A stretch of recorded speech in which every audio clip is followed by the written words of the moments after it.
When are you coming back from your business trip? Huh? The day after tomorrow. Oh, the day after tomorrow. Is something wrong? No, just checking. Well, please take care of our daughter. Of course. But I'm not coming back the day after tomorrow. I'm coming back tomorrow. The reason I lied is, well, it's just a hunch. I've been suspicious of my husband's behavior since before the trip. When I got back from the long business trip, the door, which should have been closed, was open. I sneaked into the house quietly, so I wouldn't be noticed. At the entrance, there were shoes belonging to an unfamiliar woman. I could hear my husband and the woman talking in the living room. I approached the door to eavesdrop on their conversation. But, are you really okay with this? Of course.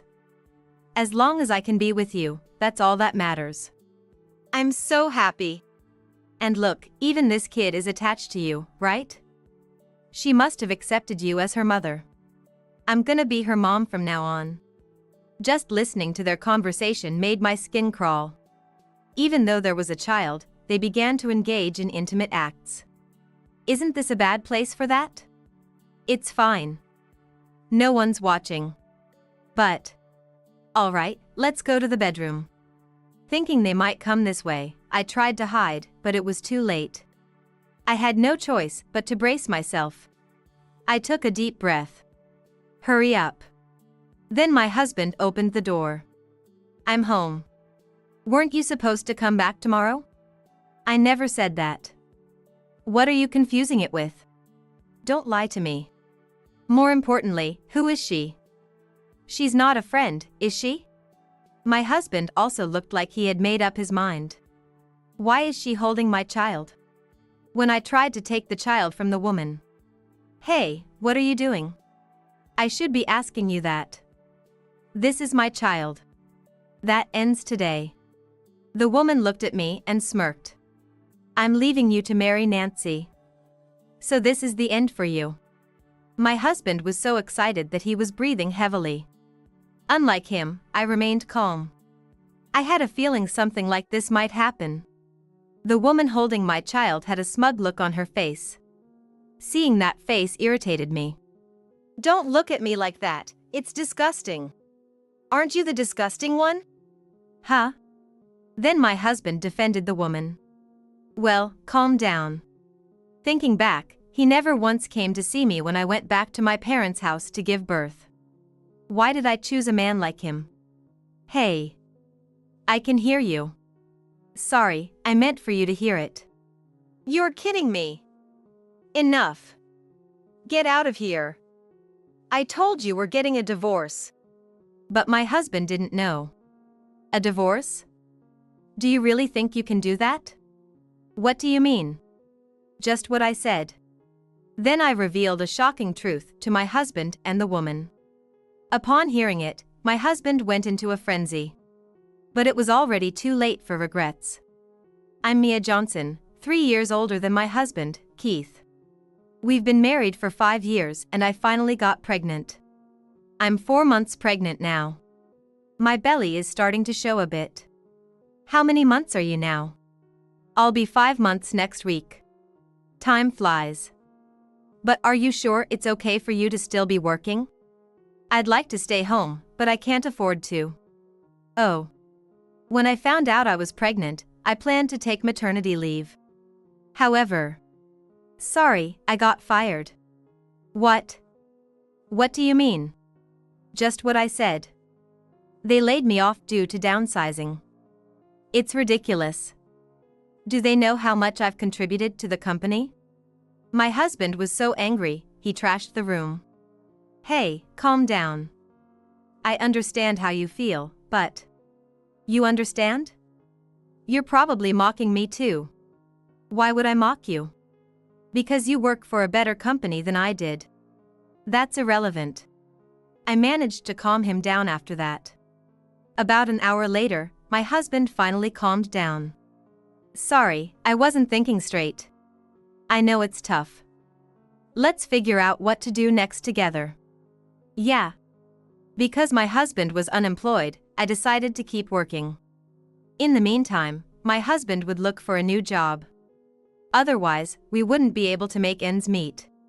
But that wasn't the end of our misfortune. Then, 2 months later, I felt a sharp pain in my abdomen, probably due to the physical and mental stress. I ended up being rushed to the hospital by ambulance. Are you okay? I heard you collapsed at work. Does this look okay to you? Then my husband noticed something. What happened to your belly? I had a miscarriage.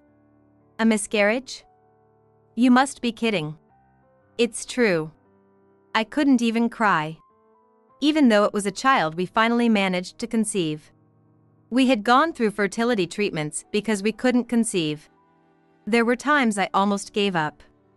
When I got pregnant, I cried secretly, so my husband wouldn't notice. And now this. From that point on, I lost the will to live completely. You can always have another child. Don't say it like it's that easy. Do you know how much I've suffered? All right. I'm sorry. My bad. Since that incident, our relationship took a turn for the worse. My in-laws would come over and call me useless. How are you feeling? I'm fine. Really? How did things end up like this? Well, it's your fault. What? You killed our grandchild. From what I hear, you ignored Keith and focused only on your work. Wait, that's not true. Stop making excuses. Apparently, my husband had been telling lies to his mother. I couldn't understand why he would do that. From then on, I became more and more isolated. I'm leaving now. I'll be back soon. With that, my mother-in-law left. That night, I talked to my husband, who was out at the time. Your mom came over today. Can you explain what's going on? What are you talking about? Didn't you lie to her? She just came over and accused me, then left. I told her the truth. You know how she is, she never listens properly. I understood what my husband was saying. In fact, she had misinterpreted things and caused a fuss before. Back then, my husband explained the situation, and we managed to calm things down. Just leave my mom to me. What exactly do you plan to do? Don't you have other things to take care of first? What? Your job. You haven't found one yet, have you? Or did you? Not yet, but it's gonna happen soon. Don't worry. Just as he said, within a week, my husband found a job. I got a job. Really? That's great. What kind of job is it? It's at a company a friend recommended. It's a good one. Good. That's a relief. And I talked to my mom, too. Though I wasn't entirely convinced, as my husband said, my mother-in-law didn't come over or complain anymore. 2 months after my husband found a job, I suppressed my excitement and called my husband. That day, my husband was working on his day off. Why are you calling at this hour? I have something to tell you. Something to tell me? I'm busy right now. Can you call back later? Wait, it'll only take a moment. All right, 3 minutes. Only 3 minutes? I thought, but didn't say it out loud. Remember how I said I haven't been feeling well lately? Yeah, you mentioned it. Don't you understand? Understand what? I mean, I'm pregnant. Pregnant? No way. It seemed my husband realized. You're pregnant? Yes, I'm pregnant. Really? Aren't you happy? Of course I'm happy. But I wasn't sure if he was truly pleased. When he found out I was pregnant, he seemed confused and took a long time to respond. I'm home. Welcome back. Congratulations. That's really great. Thank you. I'll let my parents know. No, I'll tell them myself. I don't want any misunderstandings like before. Oh, okay. Got it. I immediately contacted my mother-in-law. Mia, what's going on? I'm a bit busy. I have important news. I found out I'm pregnant. Pregnant? Really? Yes, I just found out. That's wonderful.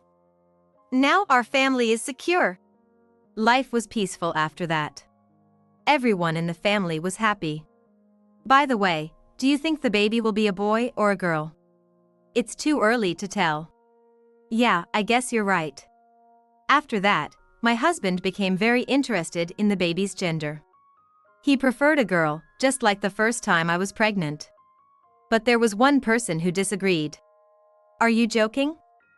Say it again. I said the baby is a girl. What? What does that mean for us? It doesn't matter if it's a girl. You don't understand. A boy is important for a family lineage. My mother-in-law was very old-fashioned. She wanted the first child to be a boy. But regardless, we couldn't choose the baby's gender. Only God knows that. My mother-in-law's attitude towards me became harsher again.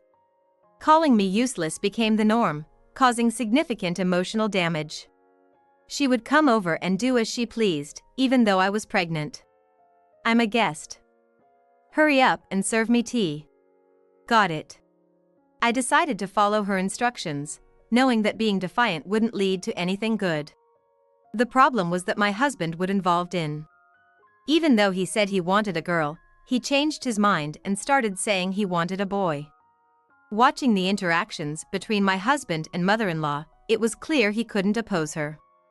Just do what mom says. Now get moving.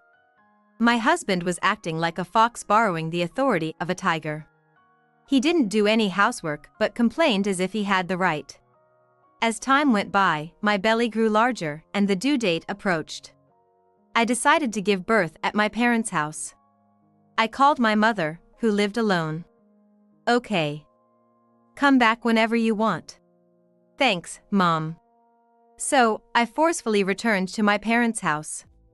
It had been a while, but it felt comfortable as always. They never contact you, do they? That's just how they are. Are you gonna be alright? I'll manage somehow. Poor you. In perfect health, I gave birth to a healthy baby girl. My husband came 2 days after the birth. Thanks for giving birth. She's cute. I thought you wanted a boy? Well, never mind.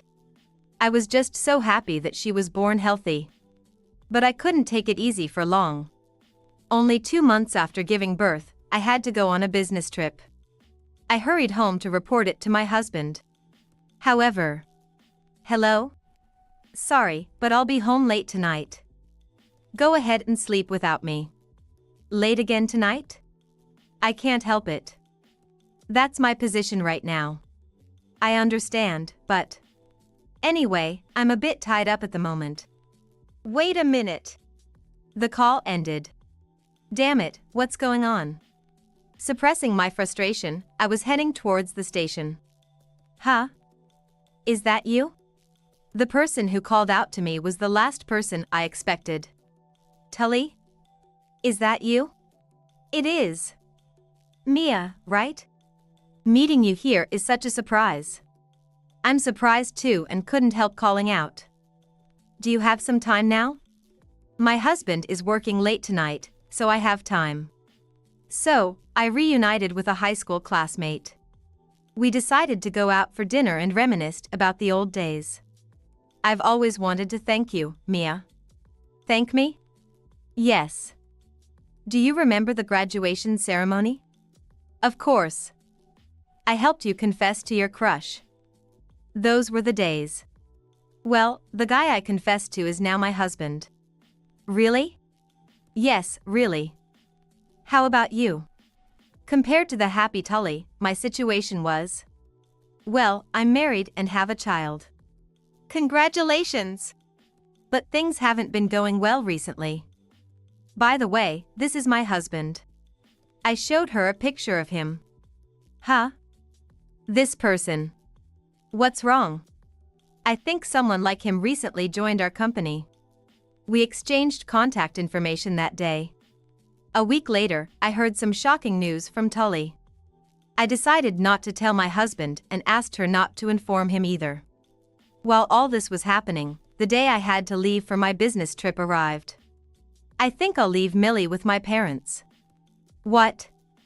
You don't need to do that. I can take care of her at home. Can you really handle it? Don't worry.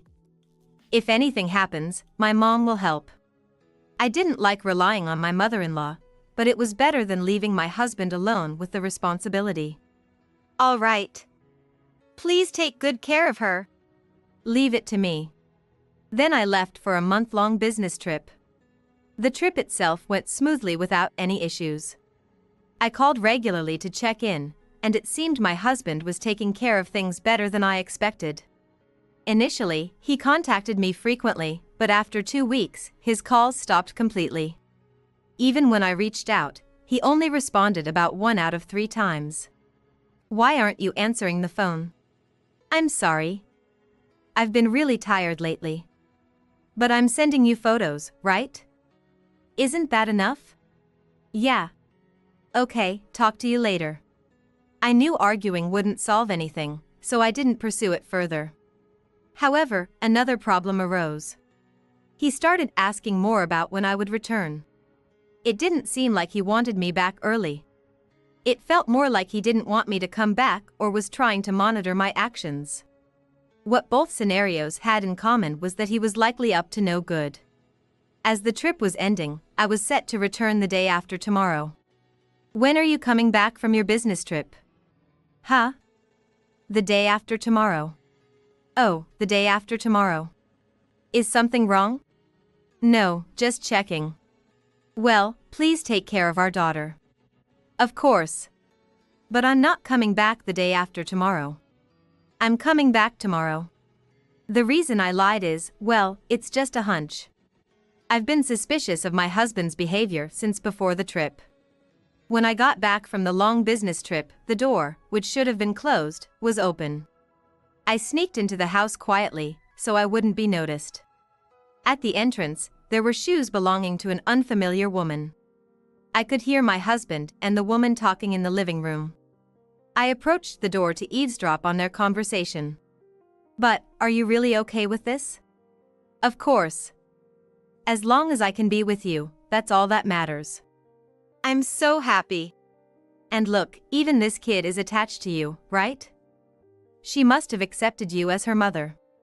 I'm gonna be her mom from now on. What kind of conversation are they having? Just listening to their conversation made my skin crawl. Even though there was a child, they began to engage in intimate acts. Isn't this a bad place for that? It's fine. No one's watching. But, all right, let's go to the bedroom. Thinking they might come this way, I tried to hide, but it was too late. I had no choice but to brace myself. I took a deep breath. Hurry up. Then my husband opened the door. I'm home. Weren't you supposed to come back tomorrow? I never said that. What are you confusing it with? Don't lie to me. More importantly, who is she? She's not a friend, is she? My husband also looked like he had made up his mind. Why is she holding my child? When I tried to take the child from the woman. Hey, what are you doing? I should be asking you that. This is my child. That ends today. The woman looked at me and smirked. I'm leaving you to marry Nancy. So this is the end for you. My husband was so excited that he was breathing heavily. Unlike him, I remained calm. I had a feeling something like this might happen. The woman holding my child had a smug look on her face. Seeing that face irritated me. Don't look at me like that, it's disgusting. Aren't you the disgusting one? Huh? Then my husband defended the woman.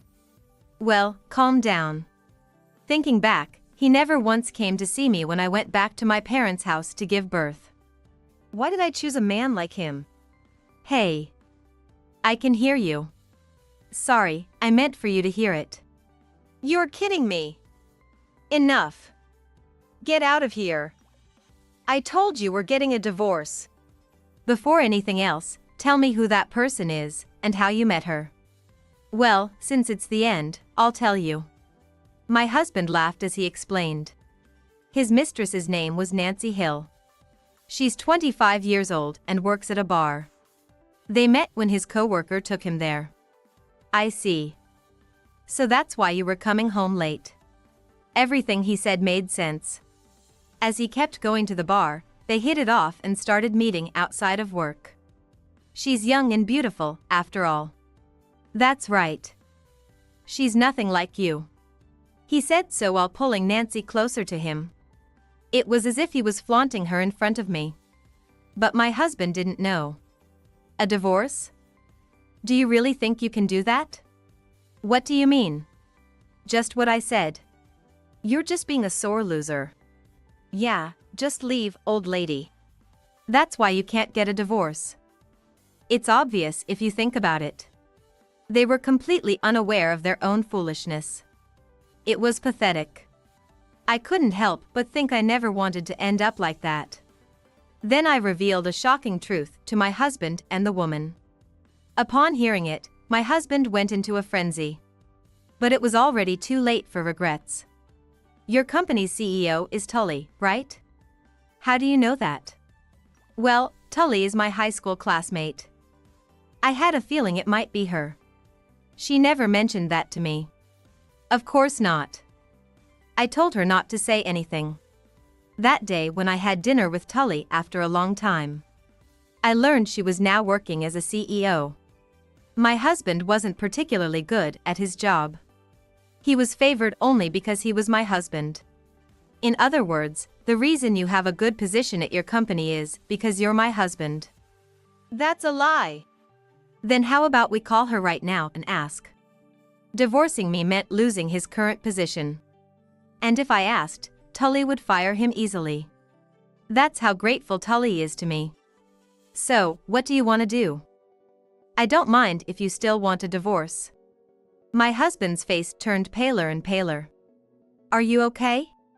Nancy asked him, but he didn't respond. I'll give you a little time. Time? Yes, I'll give you a week. And I'm taking Millie back. I took my beloved child back from Nancy. And Nancy, you should think carefully too. Me too? Yes. You don't want to ruin your future, do you? If you understand, then leave. Now. My husband, barely able to stand, was helped out by Nancy. The real revenge against them was about to begin. First, I contacted Tully, the CEO of my husband's company. Are you sure about this? Absolutely. Actually, I have something I want to tell you too. I asked Tully to fire my husband. Normally, it would be impossible, of course. However, my husband deserved to be fired for what he did. How much is it? We're still investigating, but it could be a couple $100,000. That much? Not only was my husband cheating, but he was also embezzling company funds. He had been stealing small amounts by abusing his position. He even recruited a struggling subordinate to help him. However, and the subordinate confessed out of guilt? Yes. I'm really sorry. I can't apologize enough for my foolish husband. It's not your fault, Mia. Besides, even without your suggestion, we would have sued him eventually. It seemed like my luck was finally turning around. You haven't told him yet, have you? We're still investigating, so it'll take a little more time. Got it. Do whatever you need to. I hadn't realized how foolish my husband was. But now, it's all over for my husband. With this powerful weapon in hand, I took my next step. I hired a skilled private investigator to thoroughly investigate Nancy. And one interesting fact after another came to light. Then the promised week arrived. The week is up. Yeah, I know. My husband and Nancy arrived right away. They looked significantly older in just 1 week. Please, sit down. I handed them tea as they kept their heads down. So, have you decided what to do? Are we getting a divorce? As expected, my husband didn't respond. We can't start if you don't say something. It was getting tedious, so I decided to play my trump card. I know you embezzled money from the company. What? You thought you wouldn't get caught, but too bad. Your accomplice confessed everything. Damn. My husband looked devastated. It's only a matter of time before you're fired, and this becomes a police matter. Wait, if I don't divorce you, will they let it go? Wait a minute. What about me? Shut up. What? I didn't want to see this lovers' quarrel. First of all, whether we divorce or not, what you did is a crime. There's no way you'll be forgiven. No way. My husband slumped, his strength completely drained. Oh, by the way, we are getting a divorce. So, you'll be paying not just for the damages, but also alimony and child support. Be prepared. What am I supposed to do? What about my debt? Suddenly, my husband's expression changed. Debt? What debt? Oh. You've dug your own grave, Nancy. I've looked into you, and it turns out you have a lot of debt. For what? Oh, it's for a guy. Someone much better looking than you. You've been doing that. What about you? You're no better. They started arguing again. Anyway, that's how it is. The divorce will be handled by my lawyer. Wait. Listen to me. An idea struck me. If you both get down on your knees and beg, I might listen. Get on our knees. That's impossible. Then this conversation is over. All right, I'll do it now. My husband stood up from his chair and got down on his knees. What are you doing? You do it too. Why me? Just do it. Fine. And so, both of them got down on their knees and begged. I understand your sincerity. Then. But it's no use. What?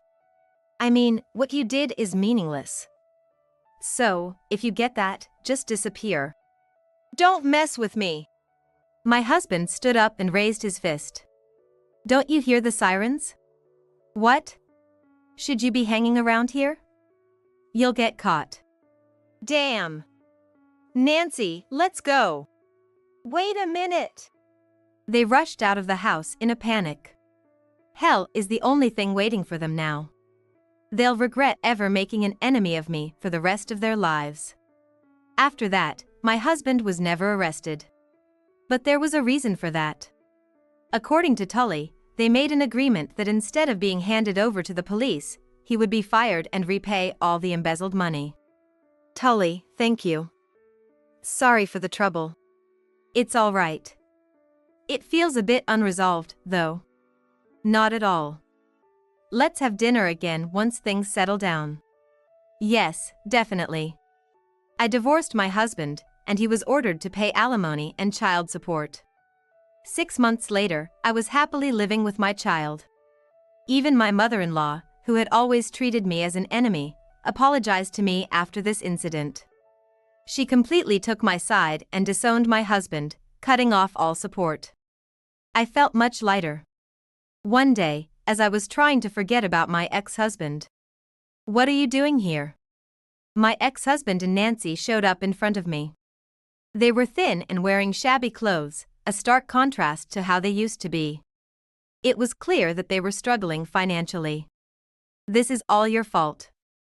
We're living such miserable lives because of you. That's just misplaced blame. None of this was my fault. They were reaping what they had sown. Because of you. They glared at me. So, why are you two here? Surely not just to complain. Give us money.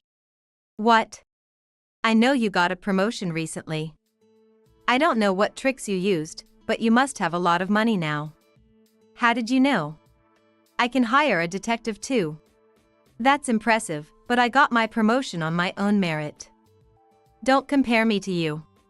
My ex-husband grabbed my collar. But he was too weak, and I easily pushed him off. How about you get a job? If you do anything more, I'll call the police. Go ahead if you want. That threat won't work anymore. Is that so? I took out my phone and pretended to make a call. Are you serious? Enough, let's go. In the end, the two of them ran away again. I had no intention of calling the police here. They needed to suffer much more. Forever. Since getting fired, my ex-husband, who had been unemployed, started working part-time. Nancy was still working at the bar, but it looked like she wasn't getting many customers. They're barely getting by, making money day by day. They worked desperately from morning until night every day. Normally, they wouldn't need to work that hard, but they had massive debts. About the compensation amount. So, how much is it? According to Tully, the compensation was about $400,000. With that much debt, it's no wonder he has to work so hard. Most of their earnings each month go towards repayment. To save on food costs, they seem to be living on one meal a day. Hearing that didn't stir any emotions in me. I had no sympathy, of course. What does it mean? I found out something interesting about Nancy. She had been divorced before. Moreover, she had a child with her ex-husband, who now had custody. I told it to my ex-husband. Did you know Nancy was divorced? What? And it seems she still has feelings for her ex-husband. So, be careful. Goodbye. Hey, wait! I don't know what happened to them after that. They moved far away, but they couldn't escape the debt. They'll keep suffering. On the other hand, everything was going well for me. I'm sure our future will be bright. I'm home.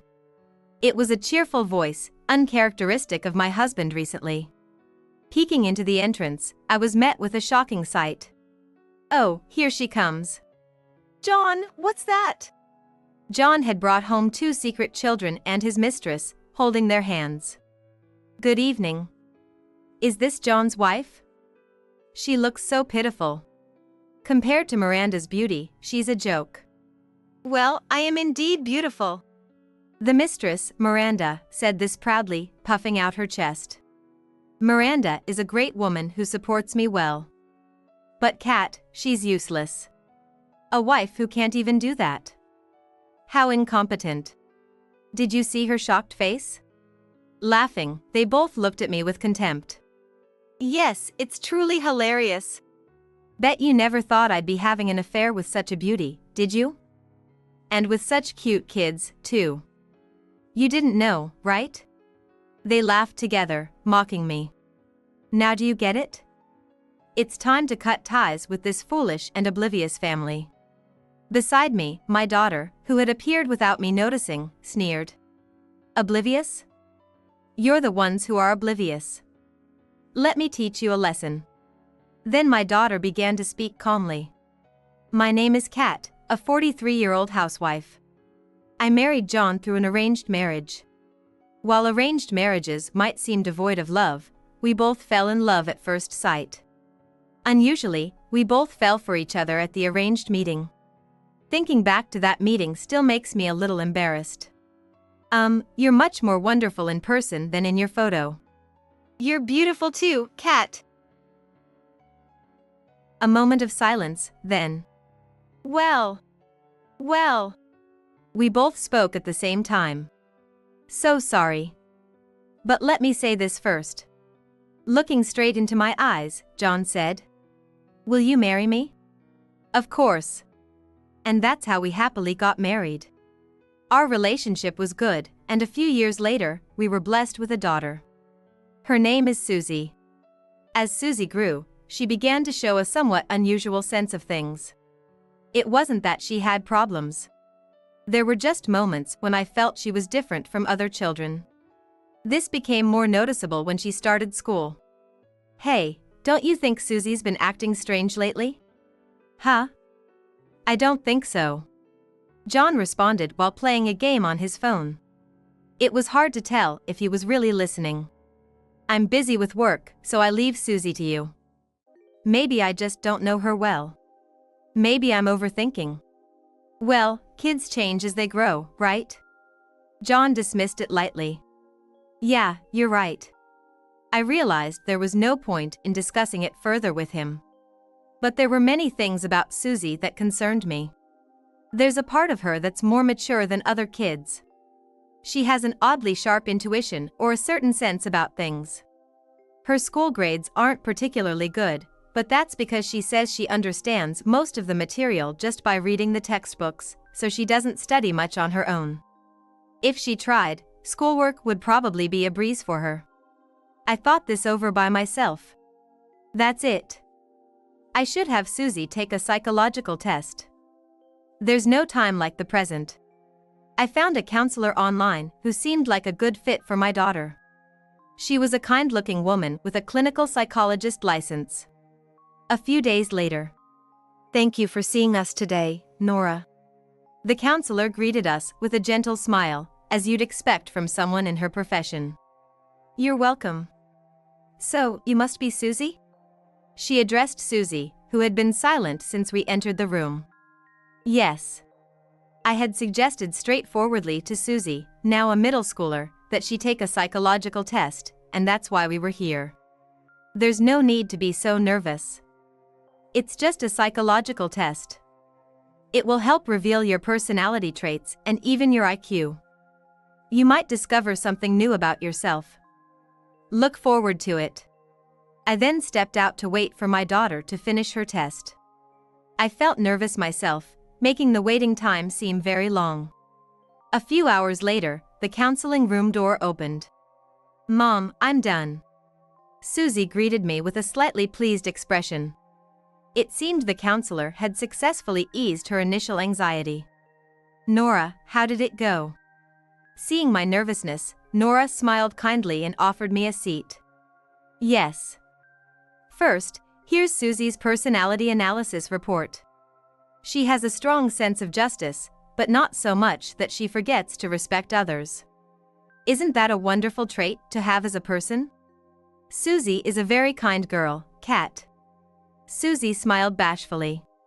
And, don't be surprised, okay? Here's Susie's IQ score. I glanced at the paper Nora handed me, not expecting much. What? IQ 170. Yes. Susie falls into the genius category. That's amazing. No parent wouldn't be thrilled to hear their child is a genius. I have to tell John. At my words, Susie reacted quickly, almost in a panic. Mom, wait. Please don't tell Dad. Okay, but why not? Susie looked as if she were solving a difficult problem. I can't explain right now. It seemed Susie had her reasons. All right, I understand. In such moments, it's best not to push a child. One should respect their wishes. Mom? Yes? Susie looked at me with determined eyes. I want to keep seeing Nora for counseling. I strongly recommend it as well. She still needs psychological support. If the doctor says so, I have no objections. It seemed the psychological test had helped build a trustful relationship between Susie and Nora. As a parent, I felt relieved to have more allies for my daughter. And there's one more thing. What is it? I want to start a business with you, Mom. What, really? This surprised even me. Don't worry. I have a plan. You're a housewife, but it's good to have money for emergencies, right? Well, that's true. She had a point. As Susie grows, expenses will increase, and we can't predict the future. Having more money is never a bad thing. Kat, why not trust Susie with this? Nowadays, starting an online business is easier, with minimal initial investment and risk. It could be a great learning experience. It would be a lie to say I had no worries or fears. But I also had high hopes for Susie. All right. I oppose you doing it alone. But if I'm involved too, then okay. Yay! Thank you, Mom. And so, my daughter and I secretly started our business. Susie's decisions were spot on, and the business quickly took off and grew. Now, we earn many times more than my husband's monthly income. Honestly, with such earnings, we don't even need my husband anymore. I have another business trip tomorrow, so get things ready. Another trip? You've been going on a lot of trips lately. I can't help it, work is busy. Annoyed by his attitude, I couldn't help but snap back. Can't you prepare by yourself at least? What? I said I'm busy. You're a housewife, you should do this. Fine. Lately, my husband claimed he was busy with work and had more business trips. He also started acting more high-handed, possibly due to work stress. I was worn out from his behavior. Every day, his attitude and demeanor drained my spirit.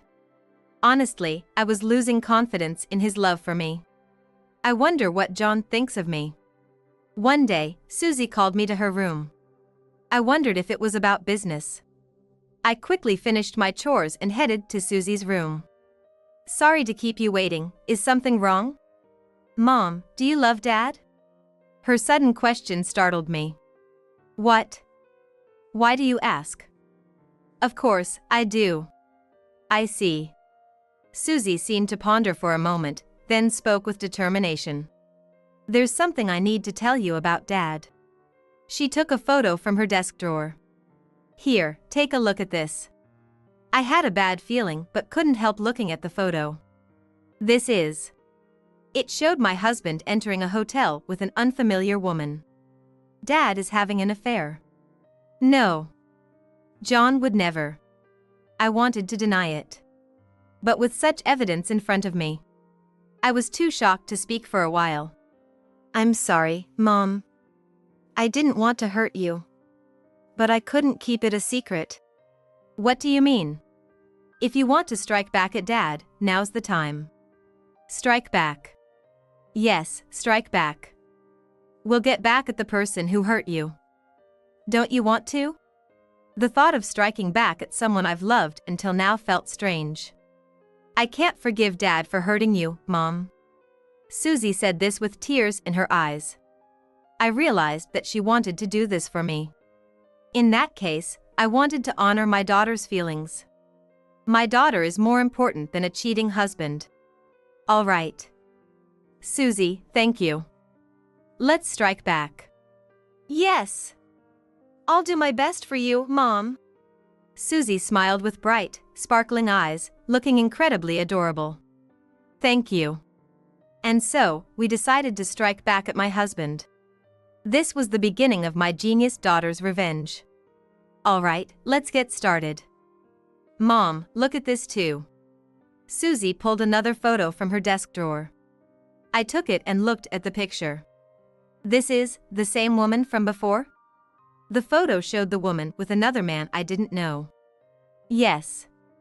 This is a picture of the affair partner's affair. What? The affair partner's affair? I didn't quite get it at first, but then it clicked. So, she has another man besides John? That's right. And not just any man. Her husband. What? She's married. Susie began to explain proudly. After finding out about Dad's affair, I did some digging on his mistress. To think my daughter, who had an IQ of 170 as a middle schooler, had grown so resourceful in high school. I'm going to tell you some pretty shocking things now, so don't be surprised, okay? First, Dad has an illegitimate child. What? It was impossible not to be shocked by that. Or so it was thought, but that turns out to be wrong. So, it was a misunderstanding? Dad thinks it's his child, but the truth is, it's the child of the affair partner's husband. So, John's being used? Well, you could say that. Essentially, Dad is a financial source for his mistress. These two are using each other. I see. It's quite an unusual story. First, we'll send this photo to her husband. Now, let me tell you the rest of the plan. Susie's plan was straightforward. Given my husband's personality, he wouldn't be able to keep his affair hidden forever. Together with Nora, our counselor, we analyzed that now, with the kids grown up, he was likely at his breaking point. In other words, we just needed to be ready to demand a divorce, alimony, and child support when he confessed. During his 3-day business trip, Susie and I organized all the evidence. The business trip was just a cover for a trip with his mistress. So, when did you realize John was having an affair? Since middle school. Right around the time I started seeing Nora, I talked to her about Dad's affair too. I see. So, I had been cheated on for years. And Susie had known all along.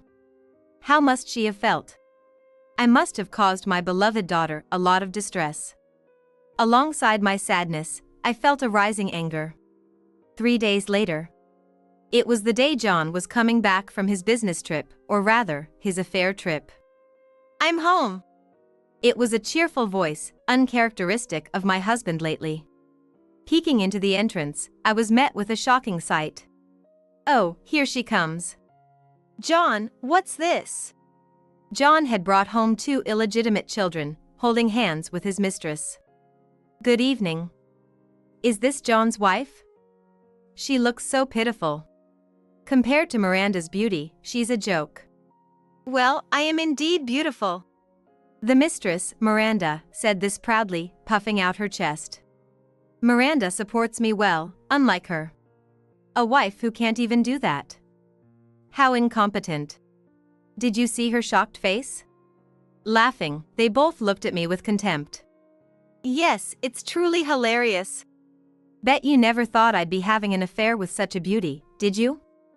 And with such cute kids, too. You didn't know, right? They laughed together, mocking me. Now do you get it? It's time to cut ties with this foolish and oblivious family. Beside me, Susie appeared without me noticing and sneered.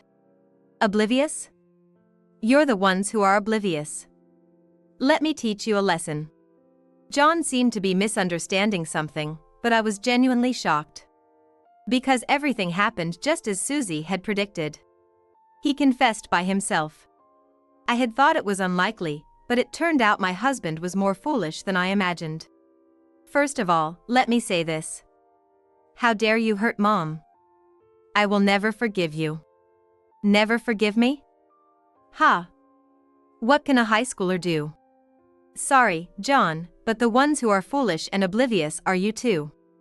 What did you say? Susie stepped forward and pulled out several photos from an envelope. First of all, we've known about your affair for a long time. These photos are one piece of evidence. What? Where did you get those?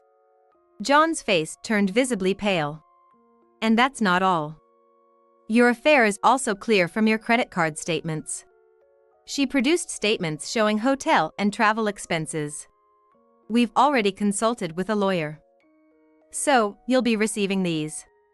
Susie handed over the bills for alimony and child support to John. And here's a present from me. I handed him a signed divorce agreement that I had kept hidden. What? What's this? John seemed unable to grasp the situation. Understandable, given how swiftly and clearly his sins were laid out and the financial demands made. Divorce is one thing, but why do I have to pay so much money? Yes, we have children too. That's right. Susie let out a loud sigh. Dad, you really are beyond help. What? Your mistress. What? She seemed startled by Susie's sudden address. Her voice was shaky. Don't think we only investigated Dad. No way. Yes, exactly that. Contrary to Susie's beaming smile, the mistress looked horrified. Here, Dad. Take a look at this picture. No. Ignoring the mistress's protest, John took the photo. What is this? It was a picture of the mistress being friendly with another man. To you, Dad, it's the affair partner's affair. John reacted violently to the word affair, turning to his mistress with a furious expression. Hey, Miranda. Who is this man? Miranda turned pale and remained silent. Shall I tell you? Susie, half smiling, seemed to be enjoying the situation. That man is Miranda's husband. What? Miranda, you're married. And that's not all. Susie pointed to the 2 small children. No way. Yes, exactly. They aren't mine? Miranda, answer me.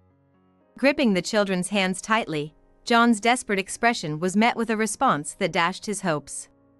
"They're my husband's children." "No." John collapsed to his knees, looking utterly defeated. At this point, he looked truly pathetic and miserable. Love can fade surprisingly easily, I thought. "And now, for you, Miranda." Miranda flinched at Susie's sudden address. "I have a special gift for you too." Susie called someone from the other room. Seeing the person, Miranda's legs gave way. "You." "Hello, Miranda." Though his words were normal, his voice lacked emotion. It was Miranda's husband. "So, you've been having an affair with this man? And involving our children, what were you thinking?" I am sorry. It was just a fling." "Do you think that explanation will make everything okay?" His eyes were cold. There was no chance of reconciliation. I was shocked when I received a letter from a girl I didn't know. Inside were photos of your affair. I've consulted a lawyer too. Miranda's husband also took out 3 papers. Here are the divorce papers and the alimony bill. Oh, and this one is for the guy over there. "What? Divorce?" You've been having an affair for years. It's only natural, right? Oh, and don't worry about the kids. I'll take them and raise them myself. Though, I wonder if you ever truly cared about them. Miranda's husband said this with a sad smile. So, in the end, it's you two who were foolish and oblivious. Getting caught like this. I made a mistake. Please, can we cancel the divorce? Maybe he thought it would be cheaper to get back together than to pay all that money. Of course not. I don't love you anymore. And I doubt you love me either. Saying it out loud made my chest ache. I wished he would deny it, but that hope was in vain. But you're a housewife, and we have Susie. Even with alimony, it'll be hard for you two to live on your own. That's why it's better if I stay. Sorry, but I haven't been a housewife for a while now. What? He looked genuinely confused. But you're always at home. When did you start working? Susie found me a job that I can do from home. Susie? Why are you bringing Susie into this? Of course, this man only cared about himself and never bothered to know anything about Susie. John, do you remember when I tried to talk to you about Susie? What? From your reaction, it's clear you don't. I continued, suppressing my disappointment. After I talked to you, I took Susie to see a psychologist. That's when we found out Susie's IQ. IQ? It's probably just a bit higher than other kids. There's no way she's smarter than me. He must think everyone is beneath him. You really are foolish. Susie's IQ is 170. IQ 170. That's genius level. John looked shocked. Probably realizing for the first time that his daughter was far superior to him. Yes. Our daughter and I started a business together. Susie's decisions have been spot on, and the business is booming. We're earning many times more than your salary now. I delivered the final blow. So, we don't need you. Go wherever you want. Being told he wasn't needed must have been a heavy blow. No. Miranda, help me. John turned to his mistress, looking for support. Of course not. You should be able to pay the alimony. You've always spent so much on your credit card.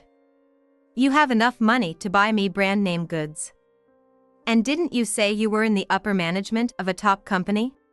She was clearly panicking. Miranda angrily spewed her words. But she was gravely mistaken.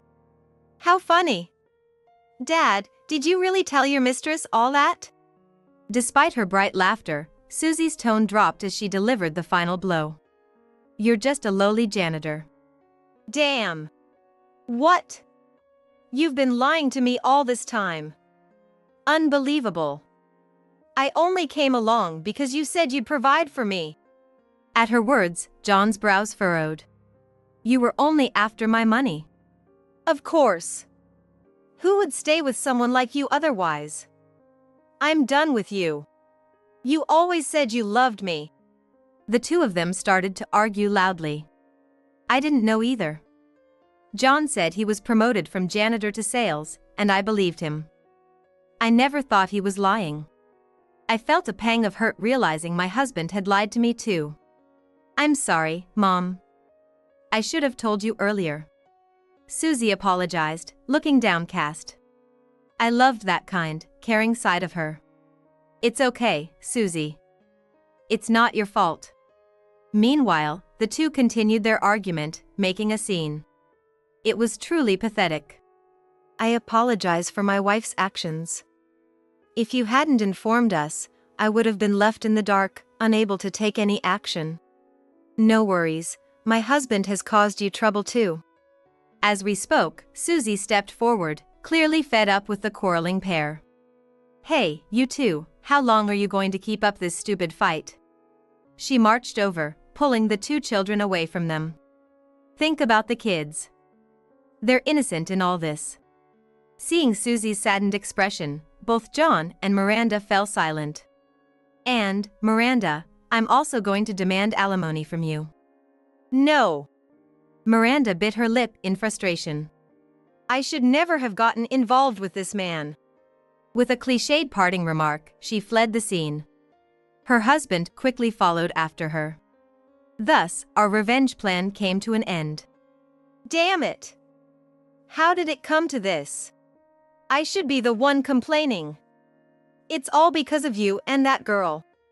Because Susie had sent certified letters to their workplaces, rumors about the affair had spread, leading both John and Miranda to resign. What a monster! She's no child of mine. Oh my! After making her pregnant, you say that? You really are terrible. What did you say? Their relationship had become strained since then. In fact, it seemed like changing jobs might be their only saving grace. Both eventually found jobs at different companies, but rumors of their affair followed them, making it difficult for them to keep any job for long. Especially John, who, having been a janitor, struggled to find decent employment. With debts piling up and no good job, he lived in considerable poverty. Nora, thank you for seeing me again today. Of course, just relax and talk about whatever you want. Meanwhile, I also began attending counseling, just like my daughter. It turned out my emotional wounds were deeper than I thought. Seeing me struggle, Susie decided she wanted to become a psychologist to help people like me. I want to get my clinical psychology license and help people who are hurt, just like you, Mom. Susie's eyes shone brightly with determination. I loved seeing that look in her eyes. Susie, you're such a kind child. Do your best in your studies. I will. With an IQ of 170, I knew she wouldn't have any trouble getting her qualifications if she put her mind to it. Nora, I want to become strong enough to protect my daughter, not just rely on her to protect me. Great, just having that thought means you're already becoming stronger. A mother is a great support for her children. You don't have to do anything special. Just wanting to protect your daughter is enough. Really? Then I need to get even better and spend more time with her. That's the spirit. A few years later, Susie got into a university where she could study psychology. I became healthy enough that I no longer needed counseling. We were now moving forward into a life of just the two of us. But I wasn't worried. With my brilliant daughter and my own newfound strength, I felt there was nothing we couldn't achieve. Imagining our new future, I thrust my fist into the sky. Let's give all we got. Under the beautiful blue sky, I renewed my determination. Hey, look at that. It's Daddy. We don't need a defective woman who can't have kids. Just disappear. When I went to celebrate my sister's new baby, she handed her newborn to my husband and casually said that. That's how it is. I'm divorcing you and marrying her. I had been struggling with infertility and undergoing treatments. My husband never understood my pain. He started spending money recklessly and even borrowed money from my parents. All that money was to shower on my sister. My sister never told me she was pregnant, and when I asked who the father was, she dodged the question. I never imagined the father was my husband. I couldn't forgive them. In my despair, my mother-in-law was the one who stood by me. When she revealed a shocking truth to my husband, he turned pale, but my revenge was just beginning. My name is Mary. I'm married to Tom, who works at a company. We live with Tom's mother, Nora. We've been married for 5 years. At first, I was ready to be a housewife and take care of Tom's widowed mother. But Tom said, "The economy's tough, and as long as you can work, I'd like you to work too." I liked working, so we both continued working. Tom and I often had disagreements due to our busy schedules, leading to petty arguments. But my mother-in-law always supported me during those times. Knowing my husband's displeasure during our fights, her presence was a great comfort to me in his family's home. Our marriage had one big problem. Even after 5 years, we still hadn't been able to have children. Hey, I'm thinking of going to the hospital again on our next day off. I stopped my chores and spoke to Tom, who was lying on the living room sofa watching TV. I had been undergoing infertility treatments in between work and house chores. But without much success. Oh, is that so? I have work that day. Tom responded without looking away from the TV. I know, but can't you make some time? I want you to get tested at least once. You know I can't just take off work like that. You go to the hospital by yourself. My husband turned up the TV volume with a sour expression. He was always like this. Even though I was struggling with not being able to have kids, he acted like he didn't care at all. Infertility was supposed to be our problem as a couple. Tom, Mary always goes to the hospital by herself. I know you're busy with work, but just go with her once. This is a problem for both of you. My mother-in-law said, trying to reason with him. Once again, she came to my rescue. Fine, you women stick together. I'll go, okay? Tom grumbled, turning off the TV roughly and stomping out of the living room. I didn't like his attitude, but at least, thanks to my mother-in-law, we were finally going to the hospital together. Still, I wondered why he was so reluctant to go. Was work really the only reason? Even on the day of the appointment, Tom seemed irritated. He tapped his fingers on the steering wheel while we waited at traffic lights and didn't say a word to me. I wanted to ask why he was in such a bad mood, but I was scared it would make him refuse to go to the hospital. So, I stayed silent, hoping the tests would go smoothly. The tests went without a hitch, and we were just waiting for the results. Tom, however, started getting ready to leave as soon as the tests were done. Wait a minute! We haven't gotten the results yet. Tom scowled and made an obvious sound of annoyance. I got goosebumps for a second. I have to check out a place nearby for a business meeting. I'm busy too. I came this far, isn't that enough? You get the results by yourself. But also, go borrow some money for that business meeting. I'll give it to you when I get back. Bye. He tossed his wallet at me and left the waiting room with big strides. Left alone, I clenched my fists and bit my lip. Why was he so indifferent? I was beyond angry, I was devastated. I felt like an idiot, worrying and suffering all by myself. Looking at the wallet he threw at me, I thought, again. For the past 3 years, Tom had been withdrawing large sums of money from our joint account every month, using business meetings and drinks with colleagues as excuses. Even with both of us working, withdrawing money every month was hitting our finances hard. During those times, my husband always told me to borrow money from my parents. My father ran a business. So he had money, but I didn't want to rely on him. I wanted to live independently with my husband and support my mother-in-law. I thought that was the right thing to do, but my husband didn't seem to care. Just like with infertility treatments, this issue weighed heavily on my heart. I always wondered if he really needed that much money every month for business meetings and drinks with colleagues. But I knew asking him would just lead to the same response: it's for work. A nurse came into the waiting room to escort me to the doctor's office for the test results. Since my husband had already left, I had to hear the results alone. I was used to being alone at the hospital, but today, it was my husband's test results too. I wanted us both to be there. When I got home that night, Tom came to the door. For a moment, I hoped he was worried about the infertility results, but that hope quickly faded. Did you get the money? It wasn't about our child, it was about money. I clenched my fists and bit my lip.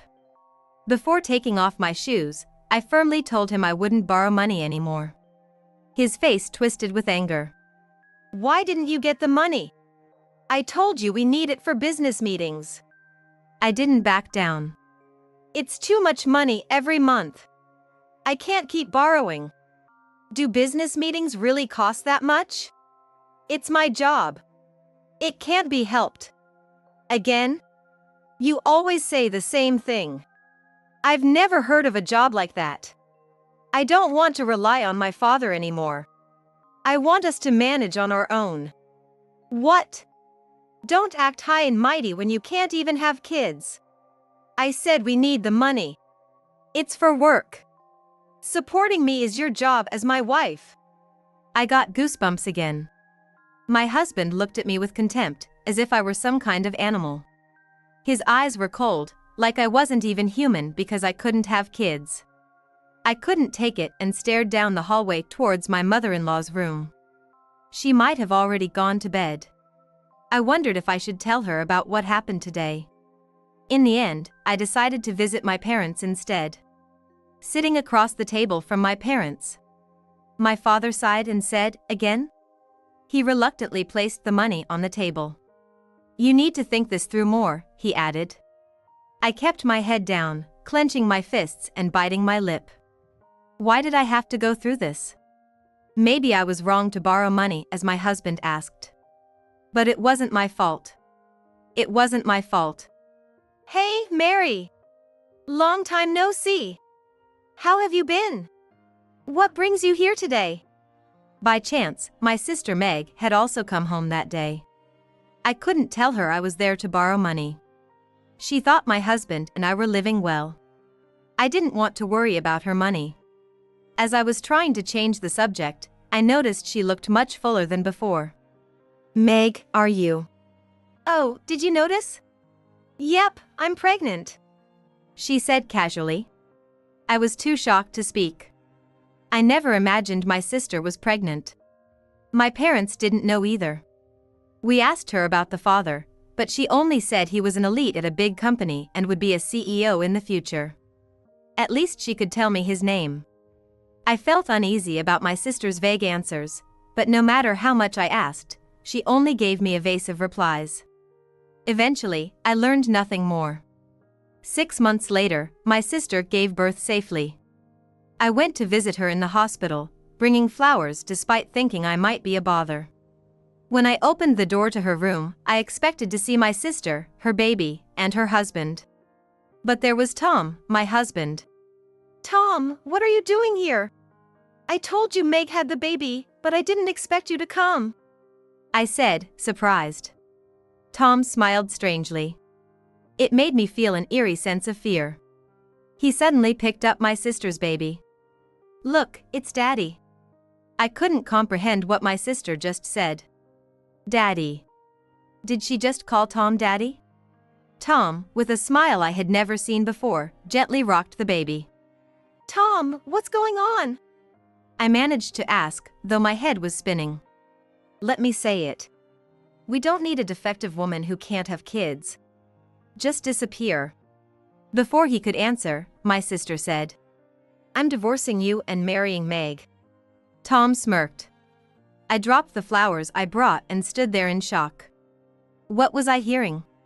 Remember when I worked at a nightclub? That's when I met Tom. He was so generous, and I asked him for a lot. That's how it is. Don't feel bad. It's your fault for not being able to have kids. And those hospital bills really add up. Too bad, Mary. Here's a souvenir.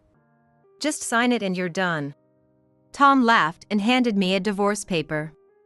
My mind was still spinning as I looked at the form in disbelief. Naturally, I was in shock, feeling a wave of bitterness and the urge to clench my fists and bite my lip. But more than anything, I was filled with intense anger.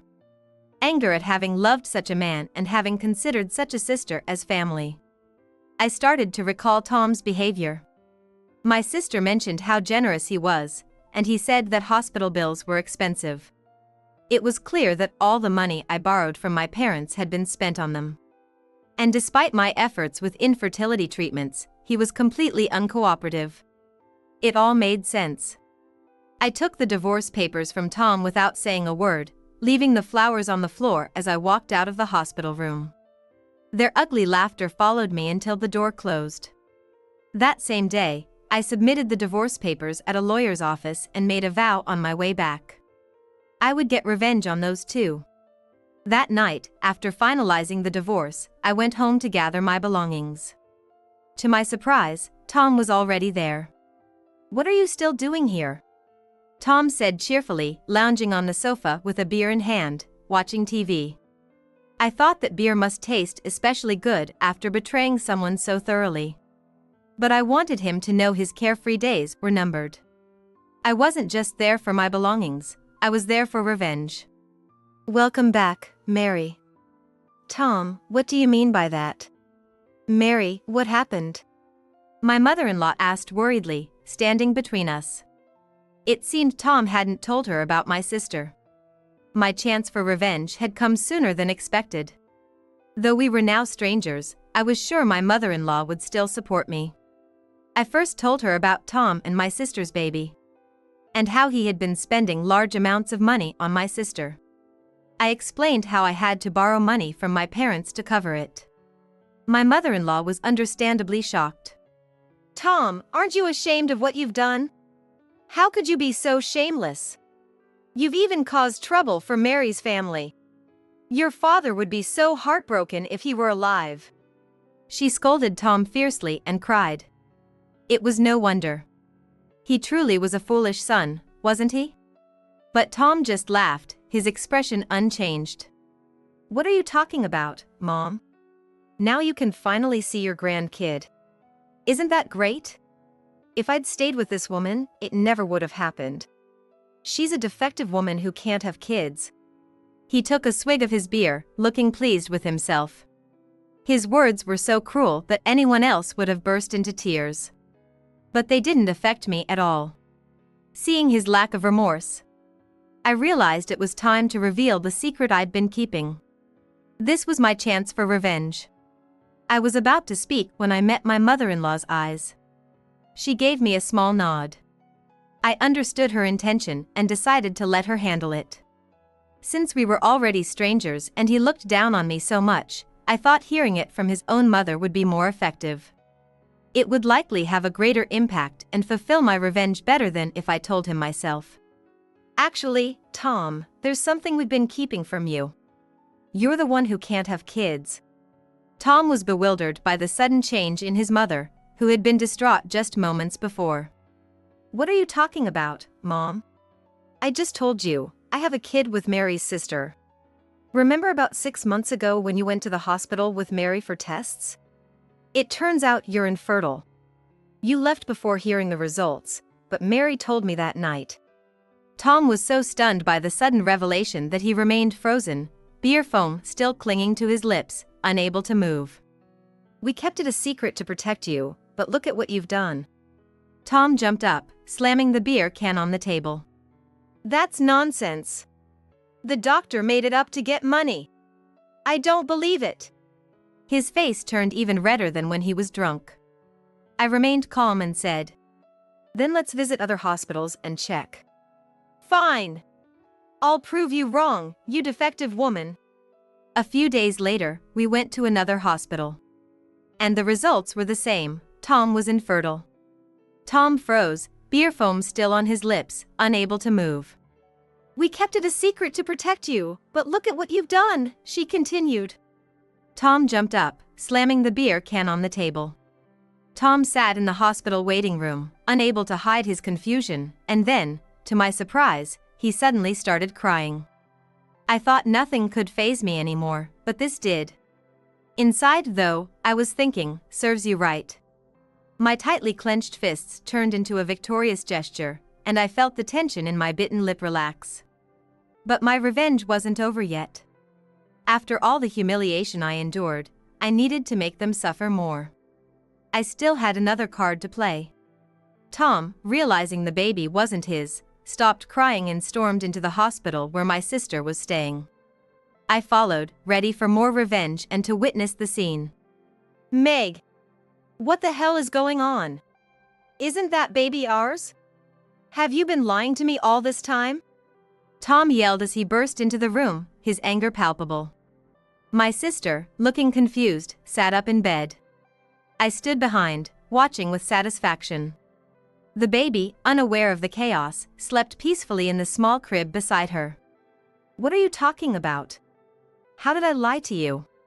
Meg stammered, clearly bewildered. Seeing Tom too angry to make sense, I decided to explain. Wait, what? That's impossible.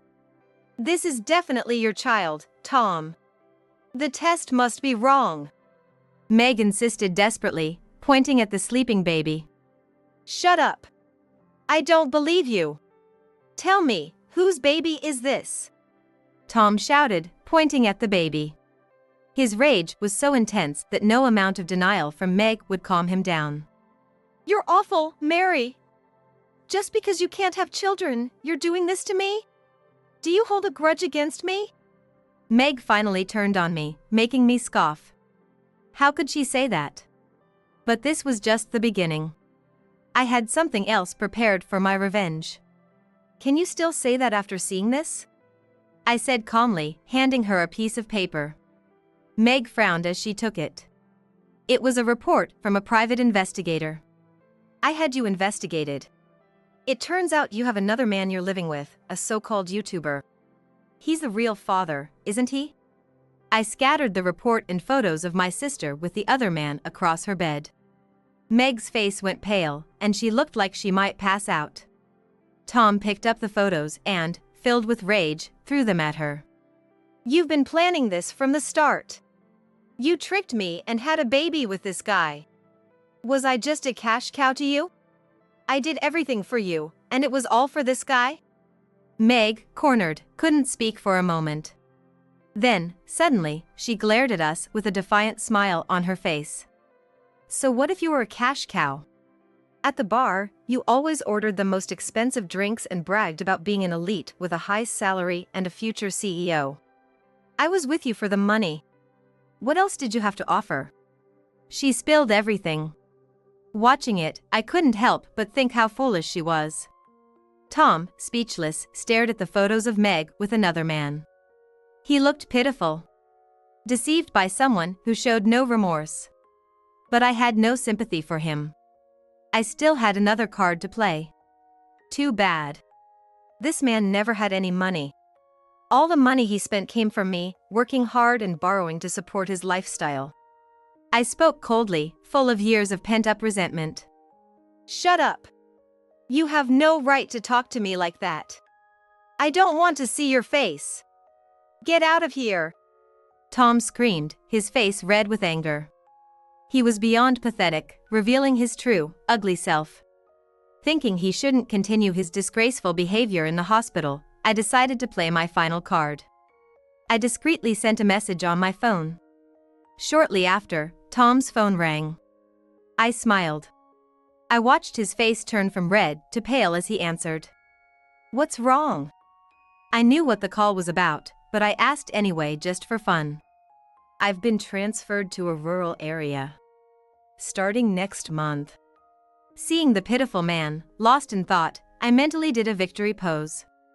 It worked. I had sent a message to my father earlier. It turns out that the company Tom works for has my father as its largest shareholder. I had asked my dad to have Tom's boss call him with the transfer news at this precise moment. Betraying me had put Tom in a precarious position, and now I could deliver the final blow. I usually don't like to rely on my father, but this time I made an exception. And he agreed. For his daughter's sake. This is all your fault, Meg.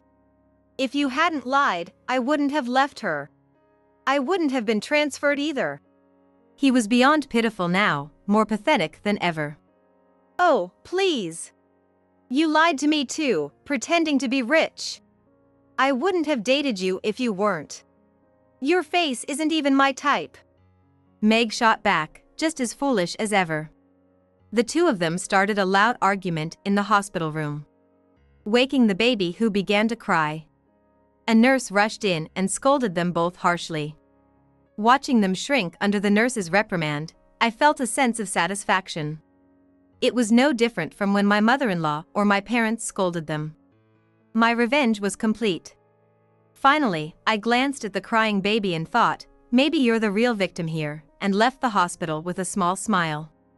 Even after all this, Tom continued his disgraceful behavior. He tried to get back with me, claiming that the baby wasn't his and that since we couldn't have children, it wasn't really cheating. But I had secretly recorded our conversation in the hospital. Tom, now transferred and drowning in debt, couldn't rely on me anymore and turned to Meg for help. But Meg wasn't going to support him. After being discharged from the hospital, she disappeared with the so-called YouTuber.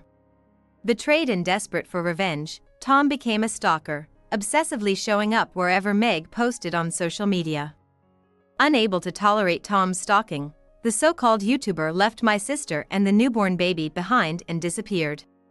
I don't know what happened to Tom and my sister after that.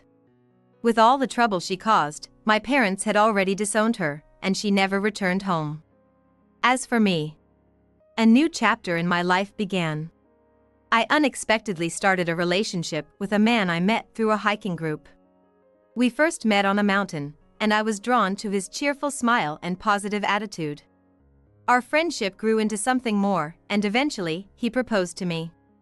After getting married, we were blessed with twins, who are now growing up healthy and strong. Our life as a family of 4 is filled with happiness and fulfillment, making my previous loneliness and anxiety feel like a distant memory. I truly feel happy now. Kathy, it's common sense for a wife to serve her husband, right? And it's natural to take care of your parents, isn't it? So, starting tomorrow, my parents will move in with us. If you don't like it, you can sleep outside. This is what my husband Richard said 3 days after he bought a house with a garden. He suddenly forced me to live with his parents, but he had unilaterally decided to buy the house with a garden in the first place. He threatened me to find a house and left all the procedures to me. He treated me like a slave, but I calmly told him, "Then I'll sleep in the garden from tonight. Don't regret it if I sleep with someone else." What? There's no way I'll regret it. I don't care where or with whom you sleep. You're a useless dropout who can't do anything. I'm going to bed first, housekeeper. He spat out these words with a twisted laugh. His behavior was so vile that even the neighbor's dog started barking. He threatened the dog before going back inside. Though his words were so terrible they made me want to cover my ears, I smiled fearlessly at that moment. No regrets? What a fool who knows nothing. I already know everything, Richard. I'm looking forward to tomorrow. I muttered to myself as I began to prepare. The next morning, I woke up to the sound of the shutters being opened. Richard seems to have started his day.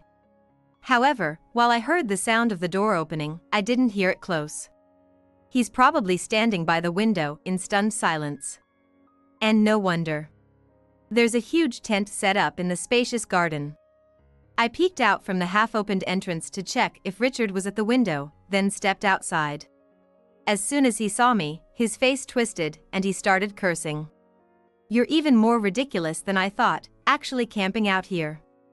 It's almost refreshing in its stupidity. Oh, I'm the type of a person to stand by my words. Unlike you, who always speaks without thinking." When I responded provocatively, his expression vanished. A quiet anger filled the air. Usually, I'm obedient and never defiant, so this probably made him even angrier.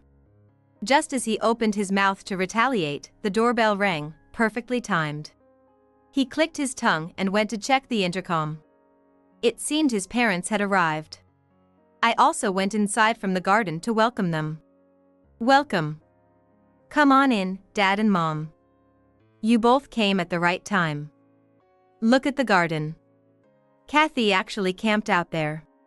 Come on now, as much as Kathy is a country bumpkin, camping out makes her seem like she was born in the wrong era. Really, it's embarrassing with the neighbors watching. Ignoring a comfy bed to sleep on hard ground, what's she thinking? Their crude laughter echoed through the house. I'm used to this sight by now. It's not just Richard who treats me harshly. His parents also bully me whenever we meet. Leaving your husband inside to camp out, you're really a thoughtless wife. You did prepare clothes for Richard before sleeping, right? Mom, if Kathy were that considerate, we wouldn't hate her this much, would we? We'd have welcomed her into the family and treated her well. Expecting common sense from her now is pointless. Exactly. She's a hopeless failure. As a woman and a wife, she's half-baked. But don't worry, I'm perfect to make up for it. His parents nodded vigorously, as if to say, that's our son. There's a reason why these three call me a failure. The truth is, my family is full of elite individuals running a company, except for me. My parents and my brother, Sean, run an outdoor company overseas, and my sister, Sarah, manages its Japanese branch. I was the only one without a notable career, and the three of them had belittled me since we got married. Even so, thanks to my family, I loved camping and frequently went to the mountains when I was younger. That's why I owned a large tent that could occupy the entire yard. Phew. I'm thirsty after getting excited over something so silly this morning. Absolutely. Our precious time has been wasted by this useless wife. Why don't we have her make some tea then? Kathy, go back and start preparing. Dad and Mom, let's head inside. It's still chilly in the mornings and evenings, and we'll catch a cold if we stay out here too long. They turned back, but then they heard a noise from the tent, and Richard turned around first. He immediately screamed loud enough for the whole neighborhood to hear. No! Help me! His parents, who were about to enter the house, stopped and looked back. What? Two Dobermans here? What's going on? Were they hiding in the tent? Just help me, please! Richard was trembling, sandwiched between the two Dobermans, almost ready to cry. I couldn't help but laugh at how pathetic he looked. Richard is terrified of dogs. Apparently, when he was a kid, a dog he had forgotten to leash ran into the road and died. Since then, he claimed to see the dog's spirit. The spirit always haunted him, turning into a trauma. I have no psychic abilities, so when I first heard the story, I was skeptical. But because the man I loved trusted me enough to tell me, I had no choice but to believe him and support him wholeheartedly. However, now that I've lost my love for him, his trauma is nothing but a tool for revenge. Seeing him scared gives me a sense of satisfaction. Of course, his parents, who still deeply love their son, don't feel the same way. Kathy! Why are there scary Dobermans in the garden of this house? That's right. You know Richard is afraid of dogs. Did you bring them here just to scare him? If so, you won't get away with this. His parents started yelling at me, but I remained unfazed and countered. Dad, Mom, don't misunderstand. I told Richard beforehand, didn't I? I warned him not to regret who I sleep with.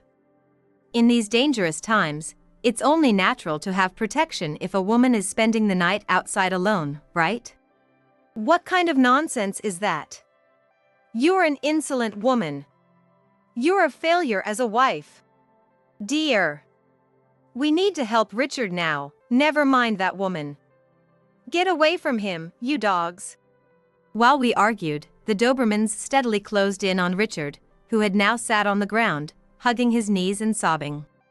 I didn't expect this to be so effective. I regretted not getting a dog sooner. His parents tried to shoo the Dobermans away but were instead intimidated and backed off.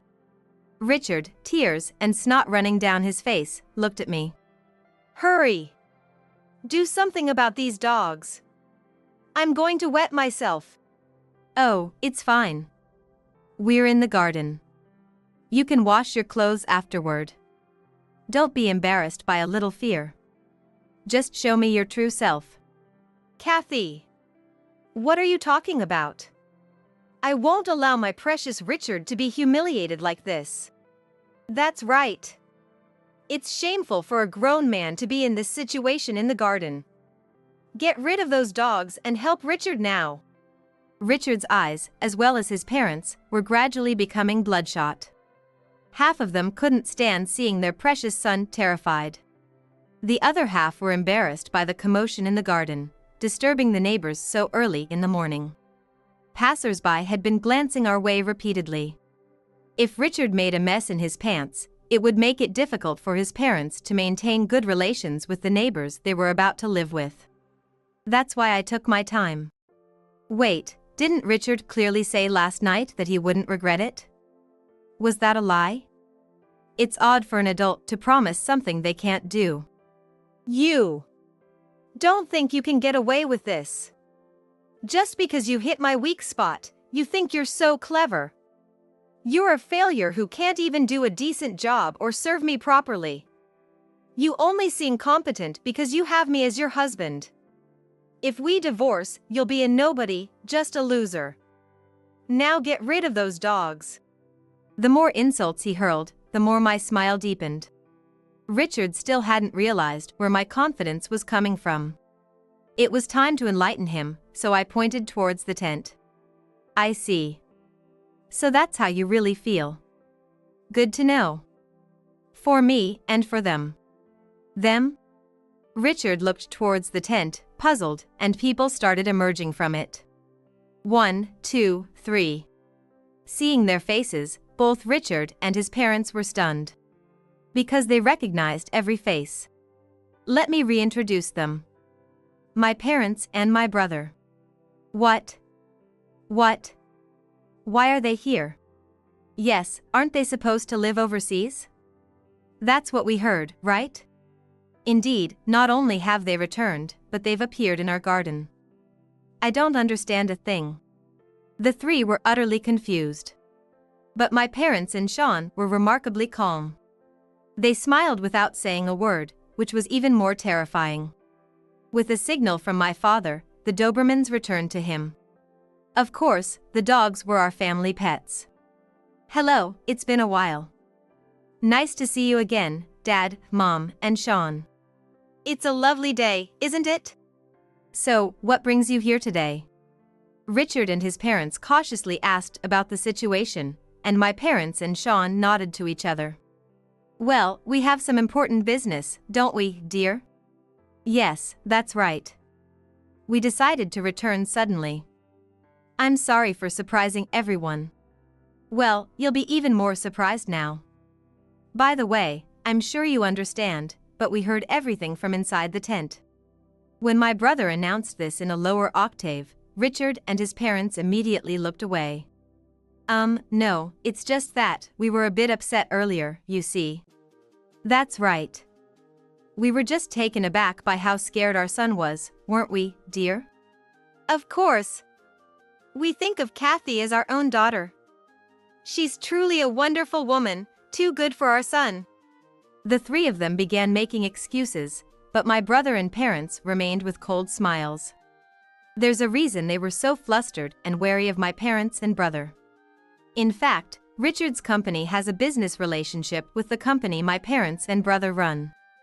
Our marriage was initially arranged because of the business connection. Is that so?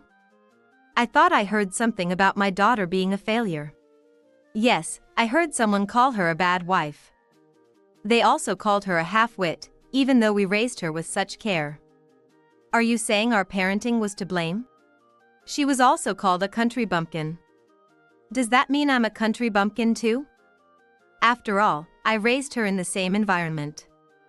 We thought Richard was a good business partner, but we didn't know he had such people around him. We even discussed how it would be safe to leave Kathy with him, and this is the result. My parents and brother laughed heartily, while Richard and his parents' faces darkened. Just watching this made me feel satisfied. Oh, I'm glad you finally know Richard's true nature, Dad. At first, I didn't notice either. Everyone was so kind to me.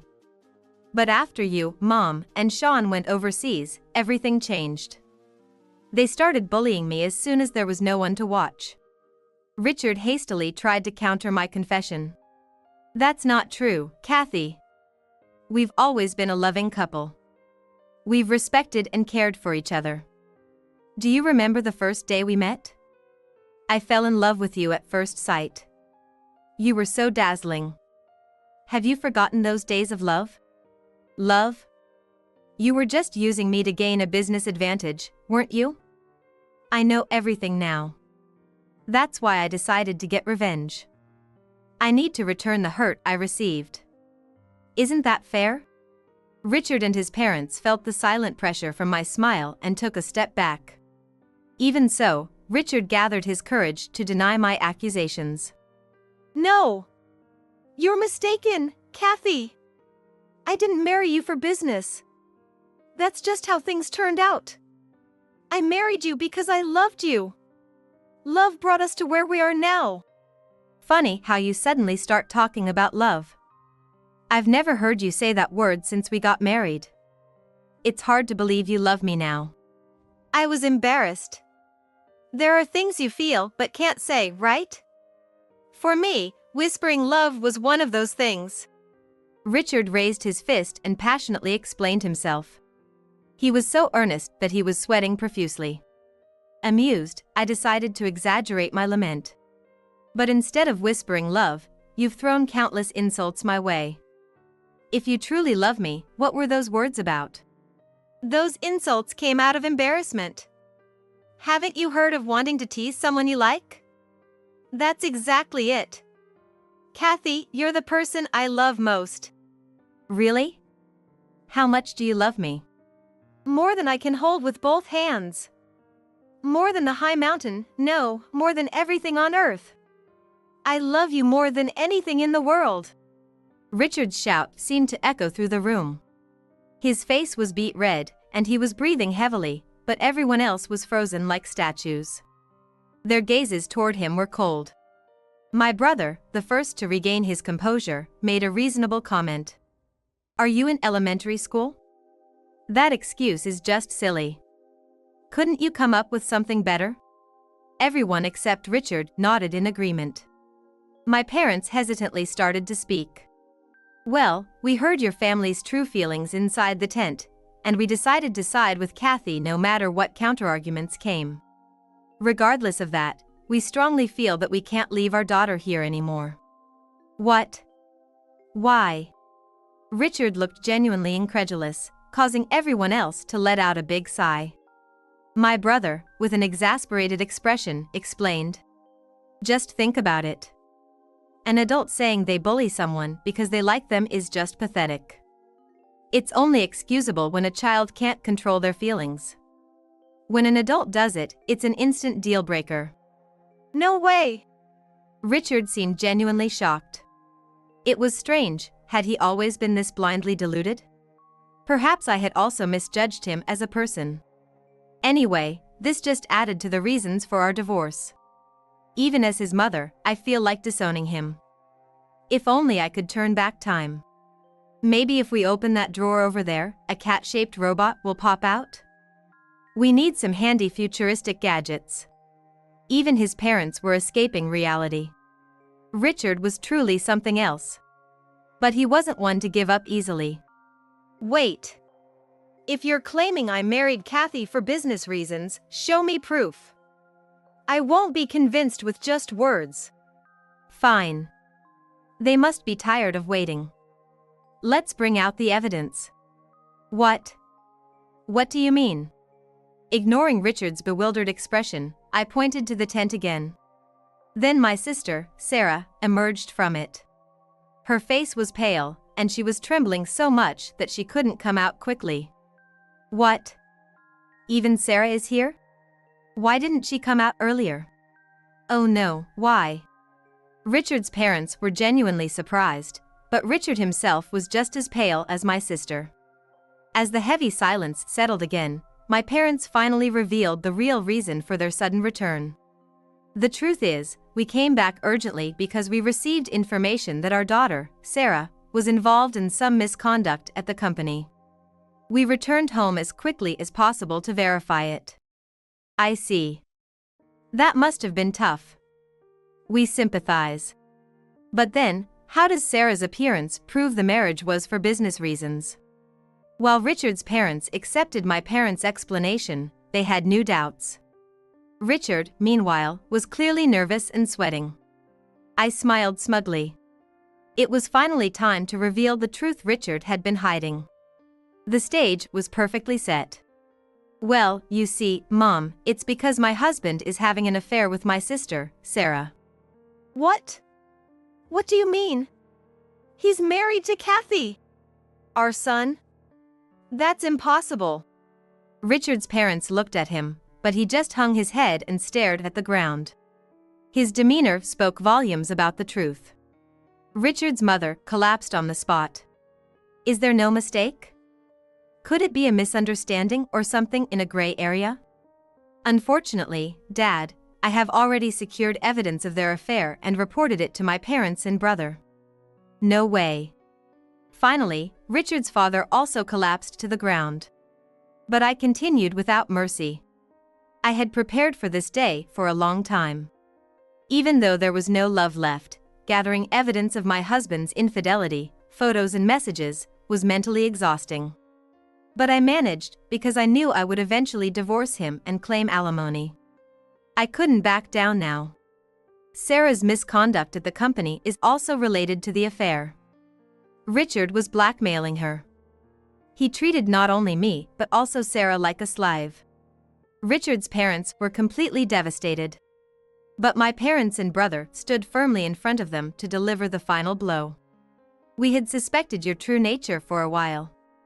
Kathy didn't say anything to us, probably to avoid worrying us, but it was clear she wasn't happy. We are her parents. We can tell a lot from her gestures and expressions. We knew this day would come sooner or later. We are canceling all business deals with Richard's company. We cannot maintain this relationship any longer. Following my parents and brother, I firmly voiced my own decision. Had I been alone, my voice might have trembled more. I'm divorcing Richard. I will claim alimony through my lawyer, so be prepared. I will never forgive any of you. Surrounded and pressured from all sides, Richard's parents had no energy left to argue. Sitting on the ground, they straightened up and bowed deeply. We deeply apologize for hurting your precious daughter. We understand the irreparable damage we've caused. But please reconsider canceling the business deals. I've heard that your company is a major client of Richard's company. If it gets out that the deals were cancelled because of us, who knows what will happen to Richard?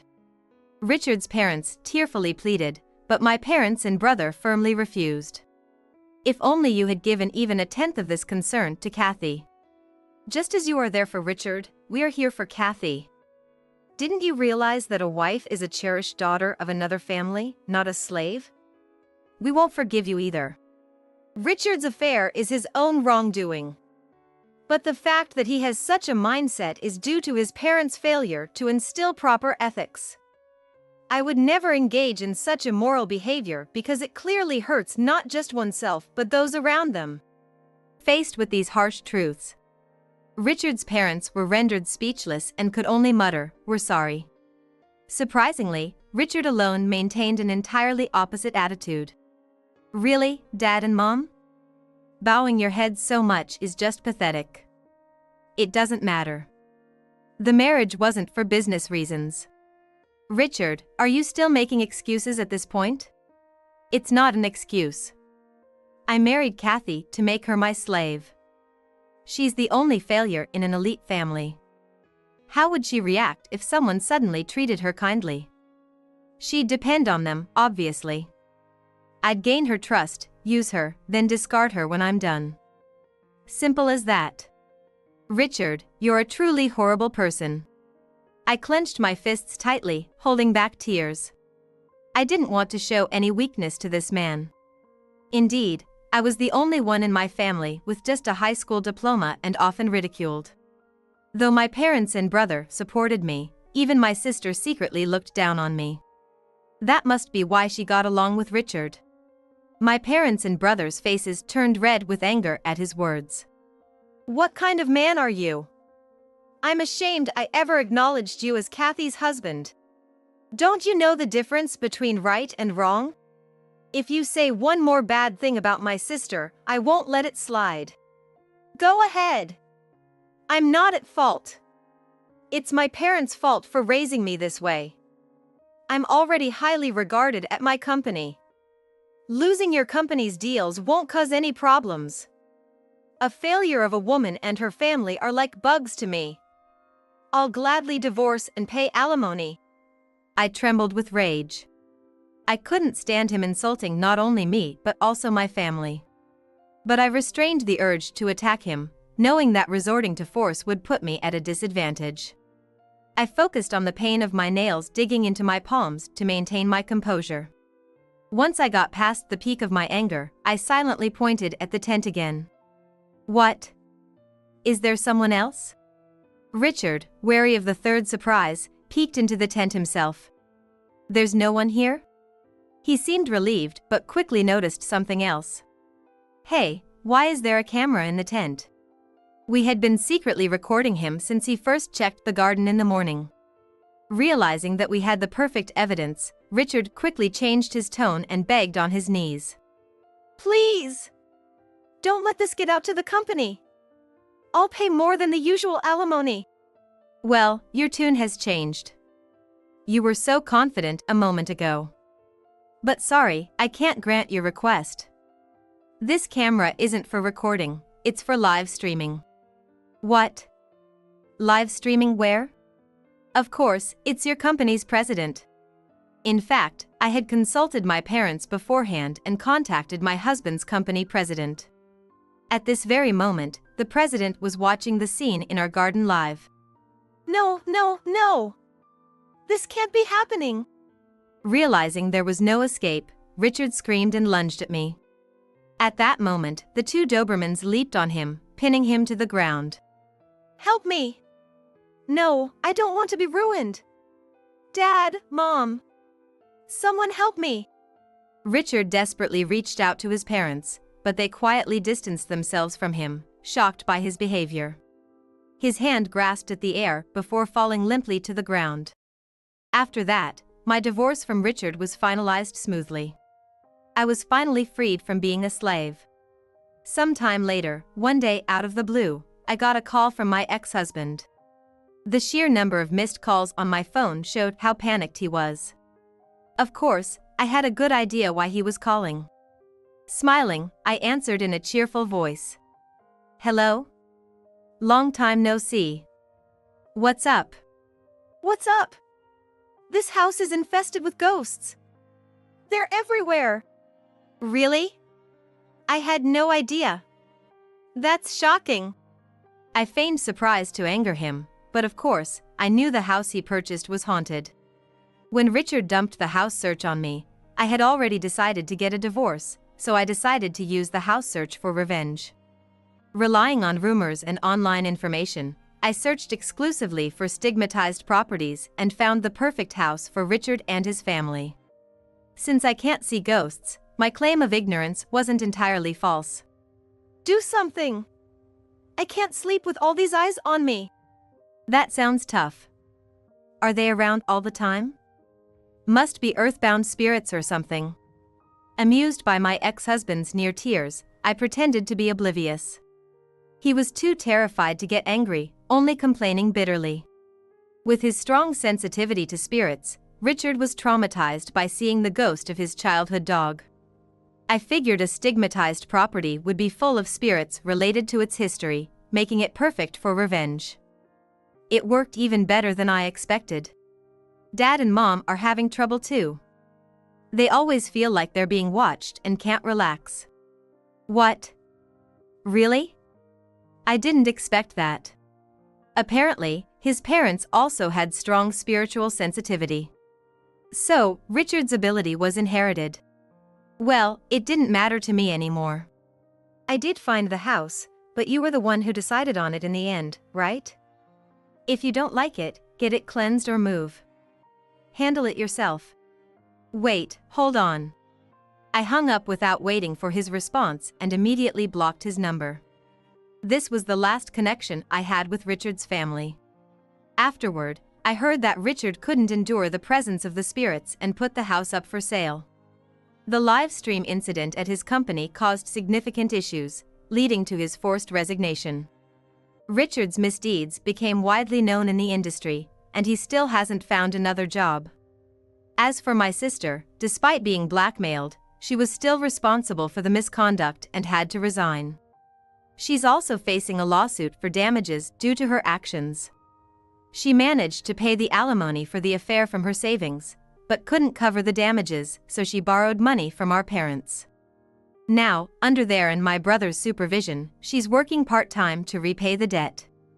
Meanwhile, I moved into a new place suitable for a single person. My parents' Dobermans had puppies, so I took one and live with it now.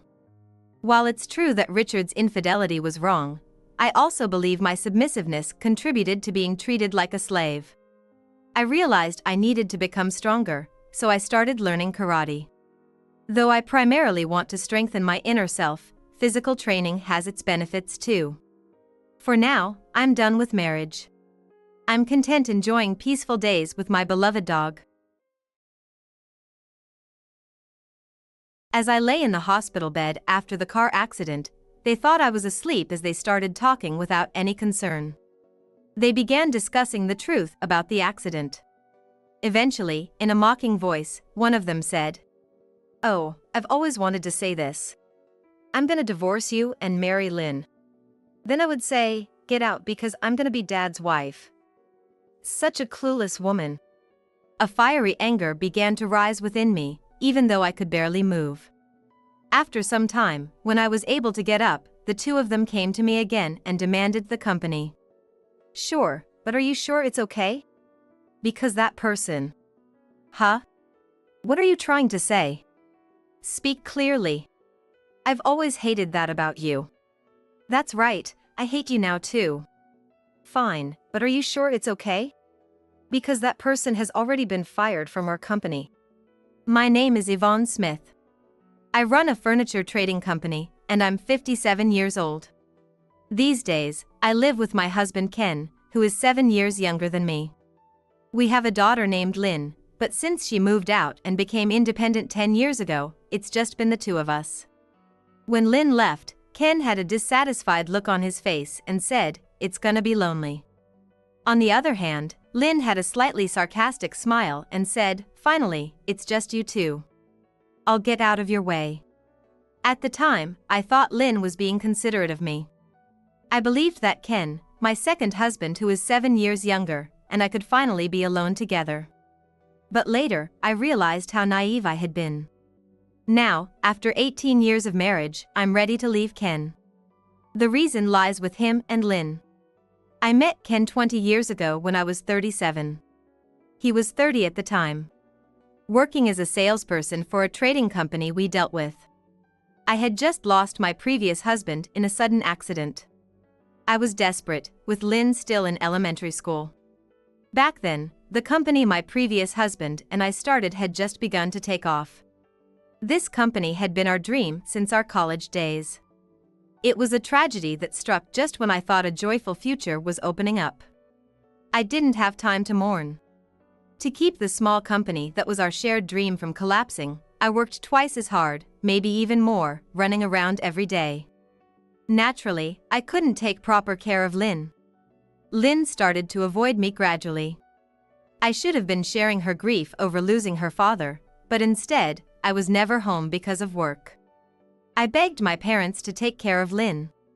Although we weren't struggling financially, Lynn's heart seemed to be growing more troubled. Honestly, I have a lot to reflect on there. But my mind was filled with the thought that it would be a disgrace to my late husband if I let the company fail. I naively thought that Lynn would understand one day.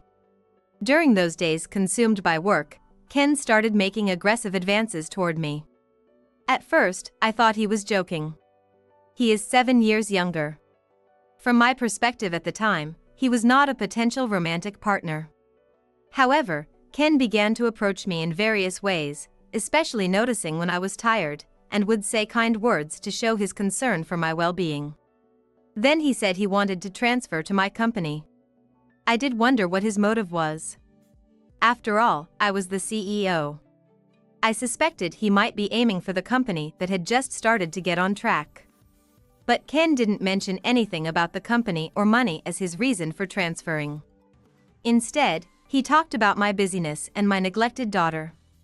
Ken, who was perceptive about details, must have sensed from our conversations that my relationship with Lynn was strained. Around this time, I had a rare outing with Lynn for shopping. Lynn was in grade 6 at the time. She was already in her rebellious phase and seemed reluctant to go out with me. Even so, she understood that she couldn't get what she wanted without me, who held the wallet. There were clothes, games, and other things she wanted, most of which were news to me. I was surprised by how much I had missed while being preoccupied with work and neglecting my daughter. On the other hand, I was shocked to realize that Lynn had somehow learned how to use me to get what she wanted. While I was thinking about that, I happened to meet Ken. Whether it was really a coincidence, I don't know anymore. Anyway, from that day on, the three of us started spending more time together. Ken often invited us out, and sometimes he even took Lynn out to my place. Watching him, my feelings for Ken kept growing. Of course, I loved my late husband. But I guess I was lonely too. As a mother, I thought such fleeting feelings were wrong. However, Lynn suggested that I should marry Ken. I was surprised. I knew I was attracted to him, but I hadn't thought about remarriage at all. But when Lynn said that, I thought maybe she needed a father. Ken wants to marry you, Mom. Lynn wouldn't stop once she started talking, and one day she even asked Ken to be her new dad. It was Ken who told me about Lynn's words. I couldn't quite believe Ken's happiness. But then Ken said, "I want to build a new family with Lynn too." With that, I agreed to remarry. However, it took me a long time to understand the true meaning of those words. My parents and my late husband's family had mixed reactions, but the fact that Lynn was eager made a big difference, and we started our life as a family of 3. 8 years into our marriage. Lynn, who was now a college student, said she wanted to move out and live on her own. She didn't have any particular problem with our life at home, she just said that if she stayed, she would keep relying on Dad. At that time, Ken was a member of my company, but he was also the homemaker for our family. Lynn and Ken had a good relationship from the beginning. Ken, being attentive, would take the lead in doing housework with Lynn. Shopping, cooking, cleaning, everything. He even helped her study during exam periods, so I honestly left Lynn in Ken's care. Given their relationship, I thought Ken would oppose Lynn living alone, but surprisingly, he was all for it and enthusiastically helped her find a good place. At that time, Ken and Lynn seemed more like parent and child than Lynn and I did. On the other hand, my relationship with Lynn kept deteriorating over the years. For instance, I sometimes hear that teenage girls don't want to do laundry with their dads. But in our house, that behavior was directed at me. Lynn's gaze towards me felt like she was looking at something dirty. It wasn't exactly confrontational, but it was clearly hostile. I knew I had neglected her, but I wondered if I had done something to be hated that much. However, I don't have many memories of my late husband paying attention to Lynn either. While I'm a workaholic now, my late husband was even more so. Moreover, he wasn't physically strong, and I don't remember him playing with Lynn much. Sometimes I wonder if that's why she's not so attached to him. And maybe, because I'm her mother, she resents me. A mother should be the one to care for her the most. Perhaps that's why she rebelled against me. As for Ken, he might have become attached to him because he's a dependable father figure, different from her late father and me. At least, that's how it seemed to me. But behind the scenes, something was definitely happening. That something was revealed to me on a day when I went to work despite feeling unwell since the morning. At that time, Ken was half an employee and half the homemaker for our family. But during work hours, he would handle things I couldn't, like going shopping or taking care of household matters. So, when I came home that day, I wanted to rely on Ken, who should have been there. However, at the front door, I saw something unexpected. Lynn's jacket was there. I thought, she came home for a change. With a headache, I moved my feet gently as I walked, but my sensitive ears caught some unfamiliar sounds inside the house. No, it was more like strange voices. A high-pitched, coquettish voice. Why am I hearing that kind of voice? Feeling both irritated and nauseous, I held my aching head and moved toward the source of the voice. But as the voice grew louder, I became scared. The voice was coming from Lynn's room. Could there be an intruder? The thought gave me chills. Hearing voices from a room that should be empty felt like something out of a horror movie. Any movement made my head throb. Even so, I edged closer to Lynn's room and heard familiar sounds of a man and woman together. Could Lynn have brought a man into this house? Blood rushed to my head, intensifying the throbbing pain. Because of the pain, I wondered if I even had the right to say anything to her. I've neglected her, and now I'm trying to act like a concerned mother? While I hesitated, "Lynn, you really are the best." Familiar voices. Ken and Lynn? Oh, stop it. Can't you say something different?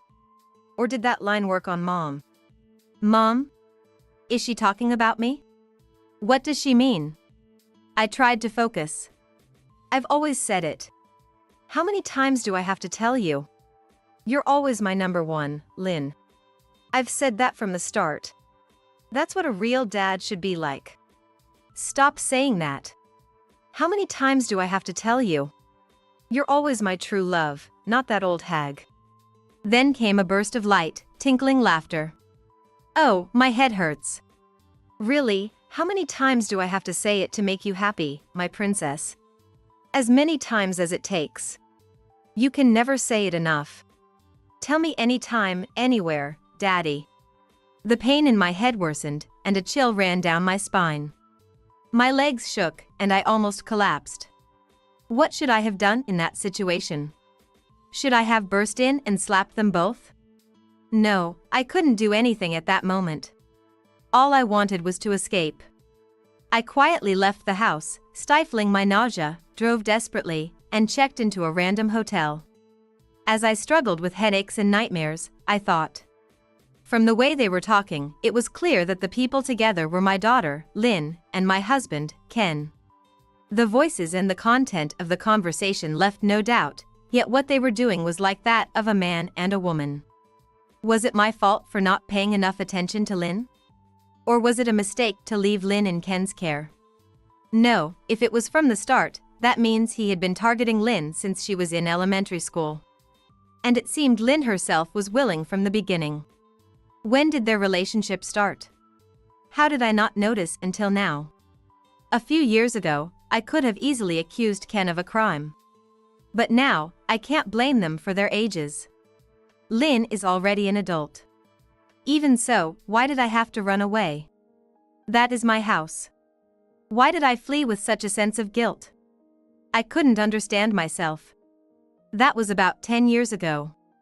In the end, I've been running away from this problem ever since. The two of them seemed oddly happy. Maybe I should just leave it alone. Or perhaps it was a temporary lapse, and young Lynn would eventually be attracted to a man her own age. My mind was racing with thoughts, and I couldn't come to a conclusion. And so, another 10 years passed. These past 10 years, maybe because I was turning a blind eye, but the two of them never showed any signs of anything. Ken, as an employee in the homemaker, never caused any problems. The thought that what I saw might have been a hallucination made me hesitate to act. Maybe I didn't want to think about it any further. But recently, an incident occurred. I was driving a car that had just returned from inspection, heading to visit a client for work. But as soon as I got on the highway, the car started acting strange. The brakes seemed to suddenly lose their grip. I thought I needed to stop the car and check immediately. But then, out of nowhere, the steering went haywire. In an instant, My car crashed into the right curb. The thought of what could have happened without the airbag is terrifying. The impact on my body was severe. So severe that I lost consciousness. The next time I woke up, I was in a hospital bed. "Are you okay?" A familiar voice hit my ears. It was Natalie, an old friend and our corporate lawyer. "A terrible thing has happened. But for now, just rest." If she said something terrible had happened, then it must have been true, I thought. At that time, my whole body was immobilized, and I was in so much pain that I couldn't react properly. For a while, I was consumed by pain and multiple surgeries, leaving me no room to think. Eventually, when I could finally start thinking about what had happened to me, those two showed up at the hospital. I found it odd that they came together. "She's sleeping, huh?" Ken muttered, clicking his tongue in a tone he never used around me. "Isn't that just perfect, Daddy?" Lynn said in a syrupy voice. They continued talking in the same manner as before. Oh, I wanted to sigh in exasperation, closing my eyes. So, they've been carrying on for 10 years? They've been deceiving me for a total of 18 years. Unable to move my body properly, I pretended to be asleep, deciding to let them keep talking. "This one has some bad luck, huh?" "That's right, Daddy. Even though we had Newman adjust the car perfectly. She's really stubborn, not getting into an accident as planned." "Adjust?" Newman is the skilled mechanic who always takes care of my car. I had just had it checked recently. What does this mean? I listened more intently. "Hey, maybe the guy you ordered isn't that good after all." "No way. He's bad at business, but as a mechanic, he's top-notch. In many ways." It was Ken who introduced me to Newman. They've known each other for a long time. We always took our cars to him for adjustments, and we were grateful for his excellent work. Since I travel a lot for work, my car is my lifeline. Trust is really important. She would never suspect that Newman messed with the car. The plan was for the car to stop suddenly, roll over, and catch fire, ending it all. Plan? What plan? Well, it's fine. When she gets out of here, we'll have another chance. Yeah. Even if it doesn't go that well, if her body is useless, it'll be my turn. Lynn giggled. Can't you say it'll be Daddy's turn? No way. Daddy, you don't do much at the company. Well, I can't help that.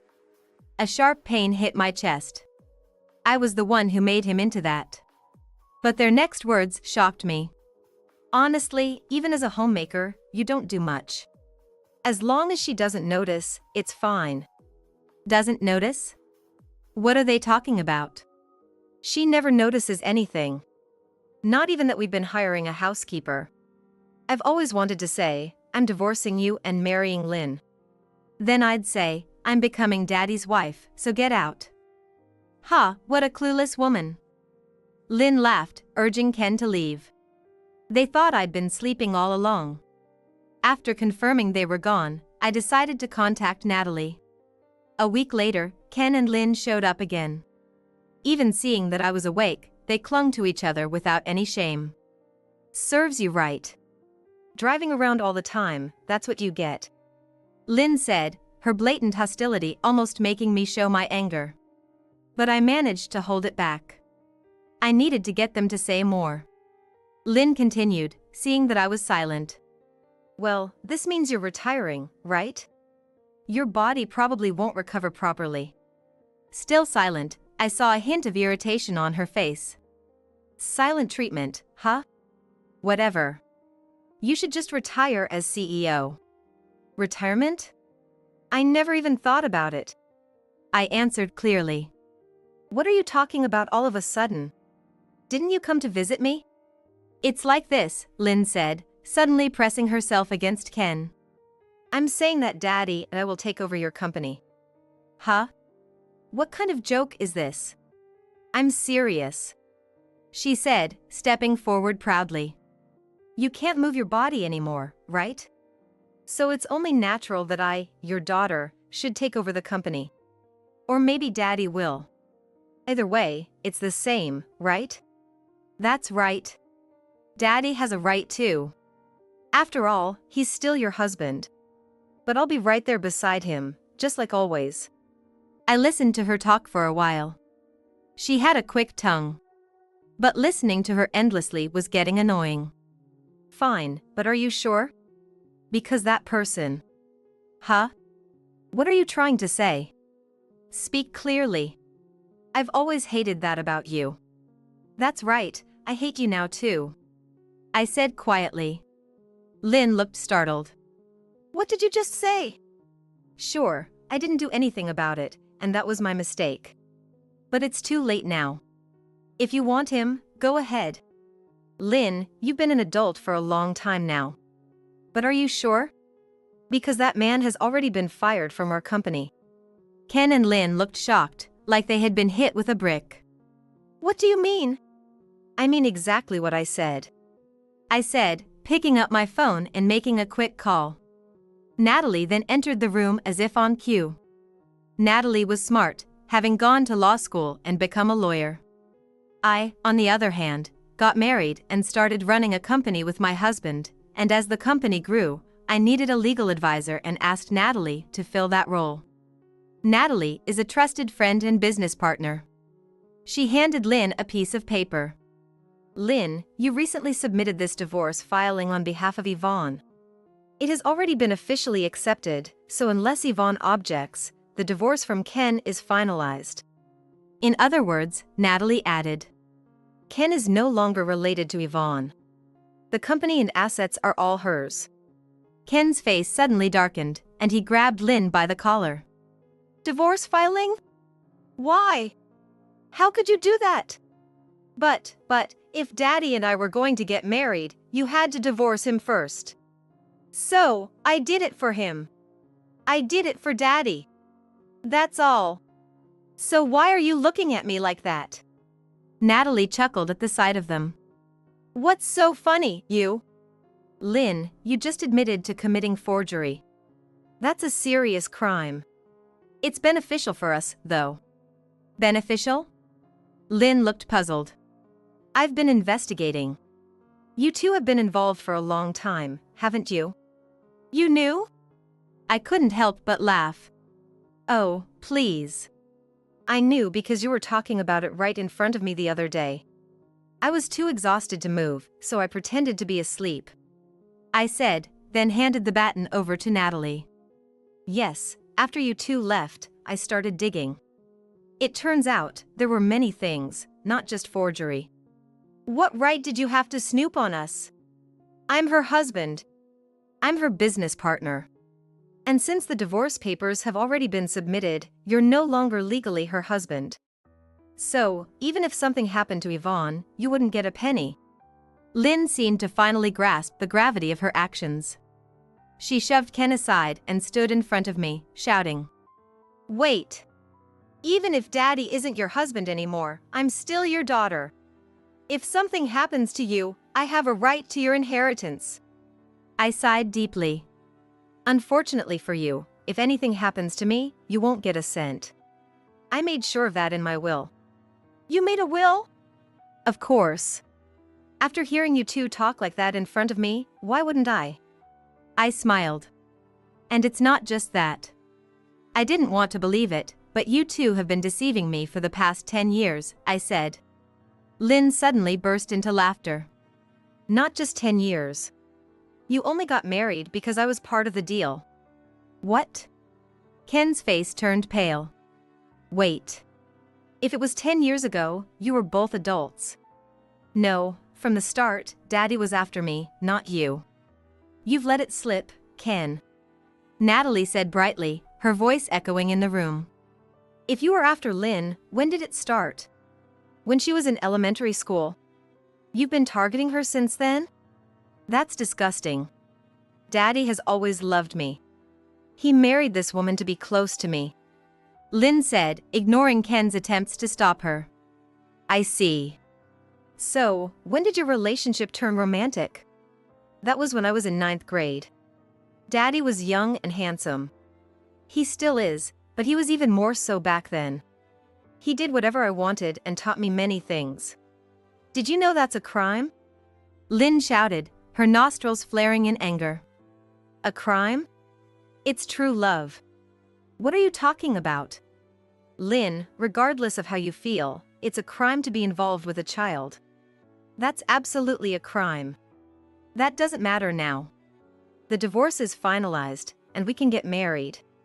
Natalie shook her head. I've been investigating. It's all over. Come in, please. At Natalie's signal, the police entered, along with another person. It was Newman, the auto mechanic. Why did you call the police? Ken's voice trembled. Newman stepped forward. I confessed everything. Stop it. I didn't want to do that job either. But you slapped me with cash, saying I needed money for my kids' tuition. You said all that? Yes, he confessed. A police officer confirmed. And we know about your plan. Ken turned pale, and Lynn ground her teeth in frustration. When I had asked Natalie to investigate them, the police were already suspicious. The car, which hadn't caught fire as planned, had clear evidence of tampering. During the on-site investigation, the police found many things suspicious. When they suspected the mechanic, Natalie met with the police and later came to me. I told them everything about Newman's involvement and Ken and Lynn's conversations. From there, the police moved quickly. They discreetly secured Newman, who then explained everything. Apparently, the auto repair company I'd been using had fallen on hard times in recent years. On top of that, they were struggling with rising tuition fees for their children. Ken took advantage of this. He paid a large sum of money to have my car tampered with. Since I drove a lot, I frequently took my car to Newman for inspections. During those visits, he manipulated the brake wear and set it up so the steering would fail randomly, like a time bomb. He was indeed a skilled mechanic to pull that off. I didn't want to do it, Newman said, covering his face with his hands. I've been working on that car for years. Cars are my passion. It felt like I was betraying my own. I had nightmares every night. Confessing clears my conscience. I'll return all the money. Even my kid said he didn't want to go to college with dirty money. Lynn muttered, useless man, under her breath. What did you say? Newman snapped, almost lunging at her. The police stepped in, we need to talk to both of you. Then, unexpectedly, Lynn grabbed Ken's hand and bolted. Everyone froze for a moment, then the police, except the one holding Newman, ran after them. The sound of running echoed down the hospital hallway. I thought they'd be caught quickly. But Lynn was determined. She dashed to a car in the parking lot. They're already outside, Natalie said, looking out the window. Suddenly, there was a loud crash from outside. They crashed into the gate. Natalie's voice rang in my ears. That car didn't have airbags, Newman said, his face turning pale. He quickly realized it was Lynn's car that had crashed. She had chosen a small foreign car that she liked for its looks, not its safety features. And now, it had crashed into the hospital gate. Oh, more trouble. I muttered without thinking. I couldn't muster any sympathy for my daughter. Considering they had tried to kill me, I found myself thinking, what goes around comes around. Natalie narrated the scene as the police, rescue teams, and hospital staff rushed to the crash site. So, what do you want to do? Should we nullify the divorce? Natalie suddenly asked me. I couldn't help but laugh. Let's leave it as is. It's actually a relief that they went ahead with it. Natalie and I laughed together. Later, I heard that both were taken to the hospital with serious injuries and then transferred to a police hospital once they were stable. It turned out that Lynn, in her reckless dash, had swerved sharply to avoid an oncoming bus, crashing into the gate. Lynn survived, but was left with a scar on her face and a serious spinal injury requiring long rehabilitation. Ken, on the other hand, had suffered severe injuries to his lower body, making it difficult for him to walk and rendering him impotent, or so the rumors said. Their attempt to kill me was a major factor, ensuring they would face prison time. They were already in the police hospital, but it would be a long time before they saw the outside world. And for Ken, this wasn't his only crime. Thanks to Lynn's loose tongue, charges for sexual offenses against minors and manipulating a child were added to his record. I visited Lynn once after that, but she showed no remorse. She glared at me through the acrylic barrier, her eyes full of hatred from her bandaged face. I don't know where things went wrong, but facing a daughter who tried to kill me, I had already shed my maternal feelings. Even if I ever gained freedom in the future, I don't think I could bring myself to do anything for Lynn. Welcome back, Yvonne.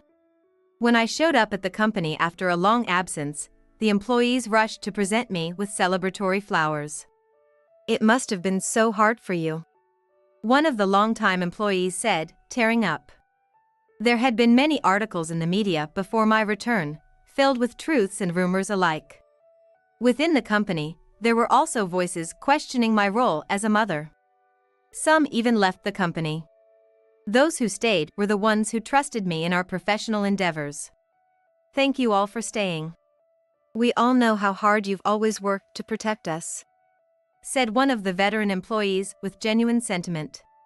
We were drawn to your business acumen, not your personal life, a younger employee said, making it clear that their respect for me was based on my work.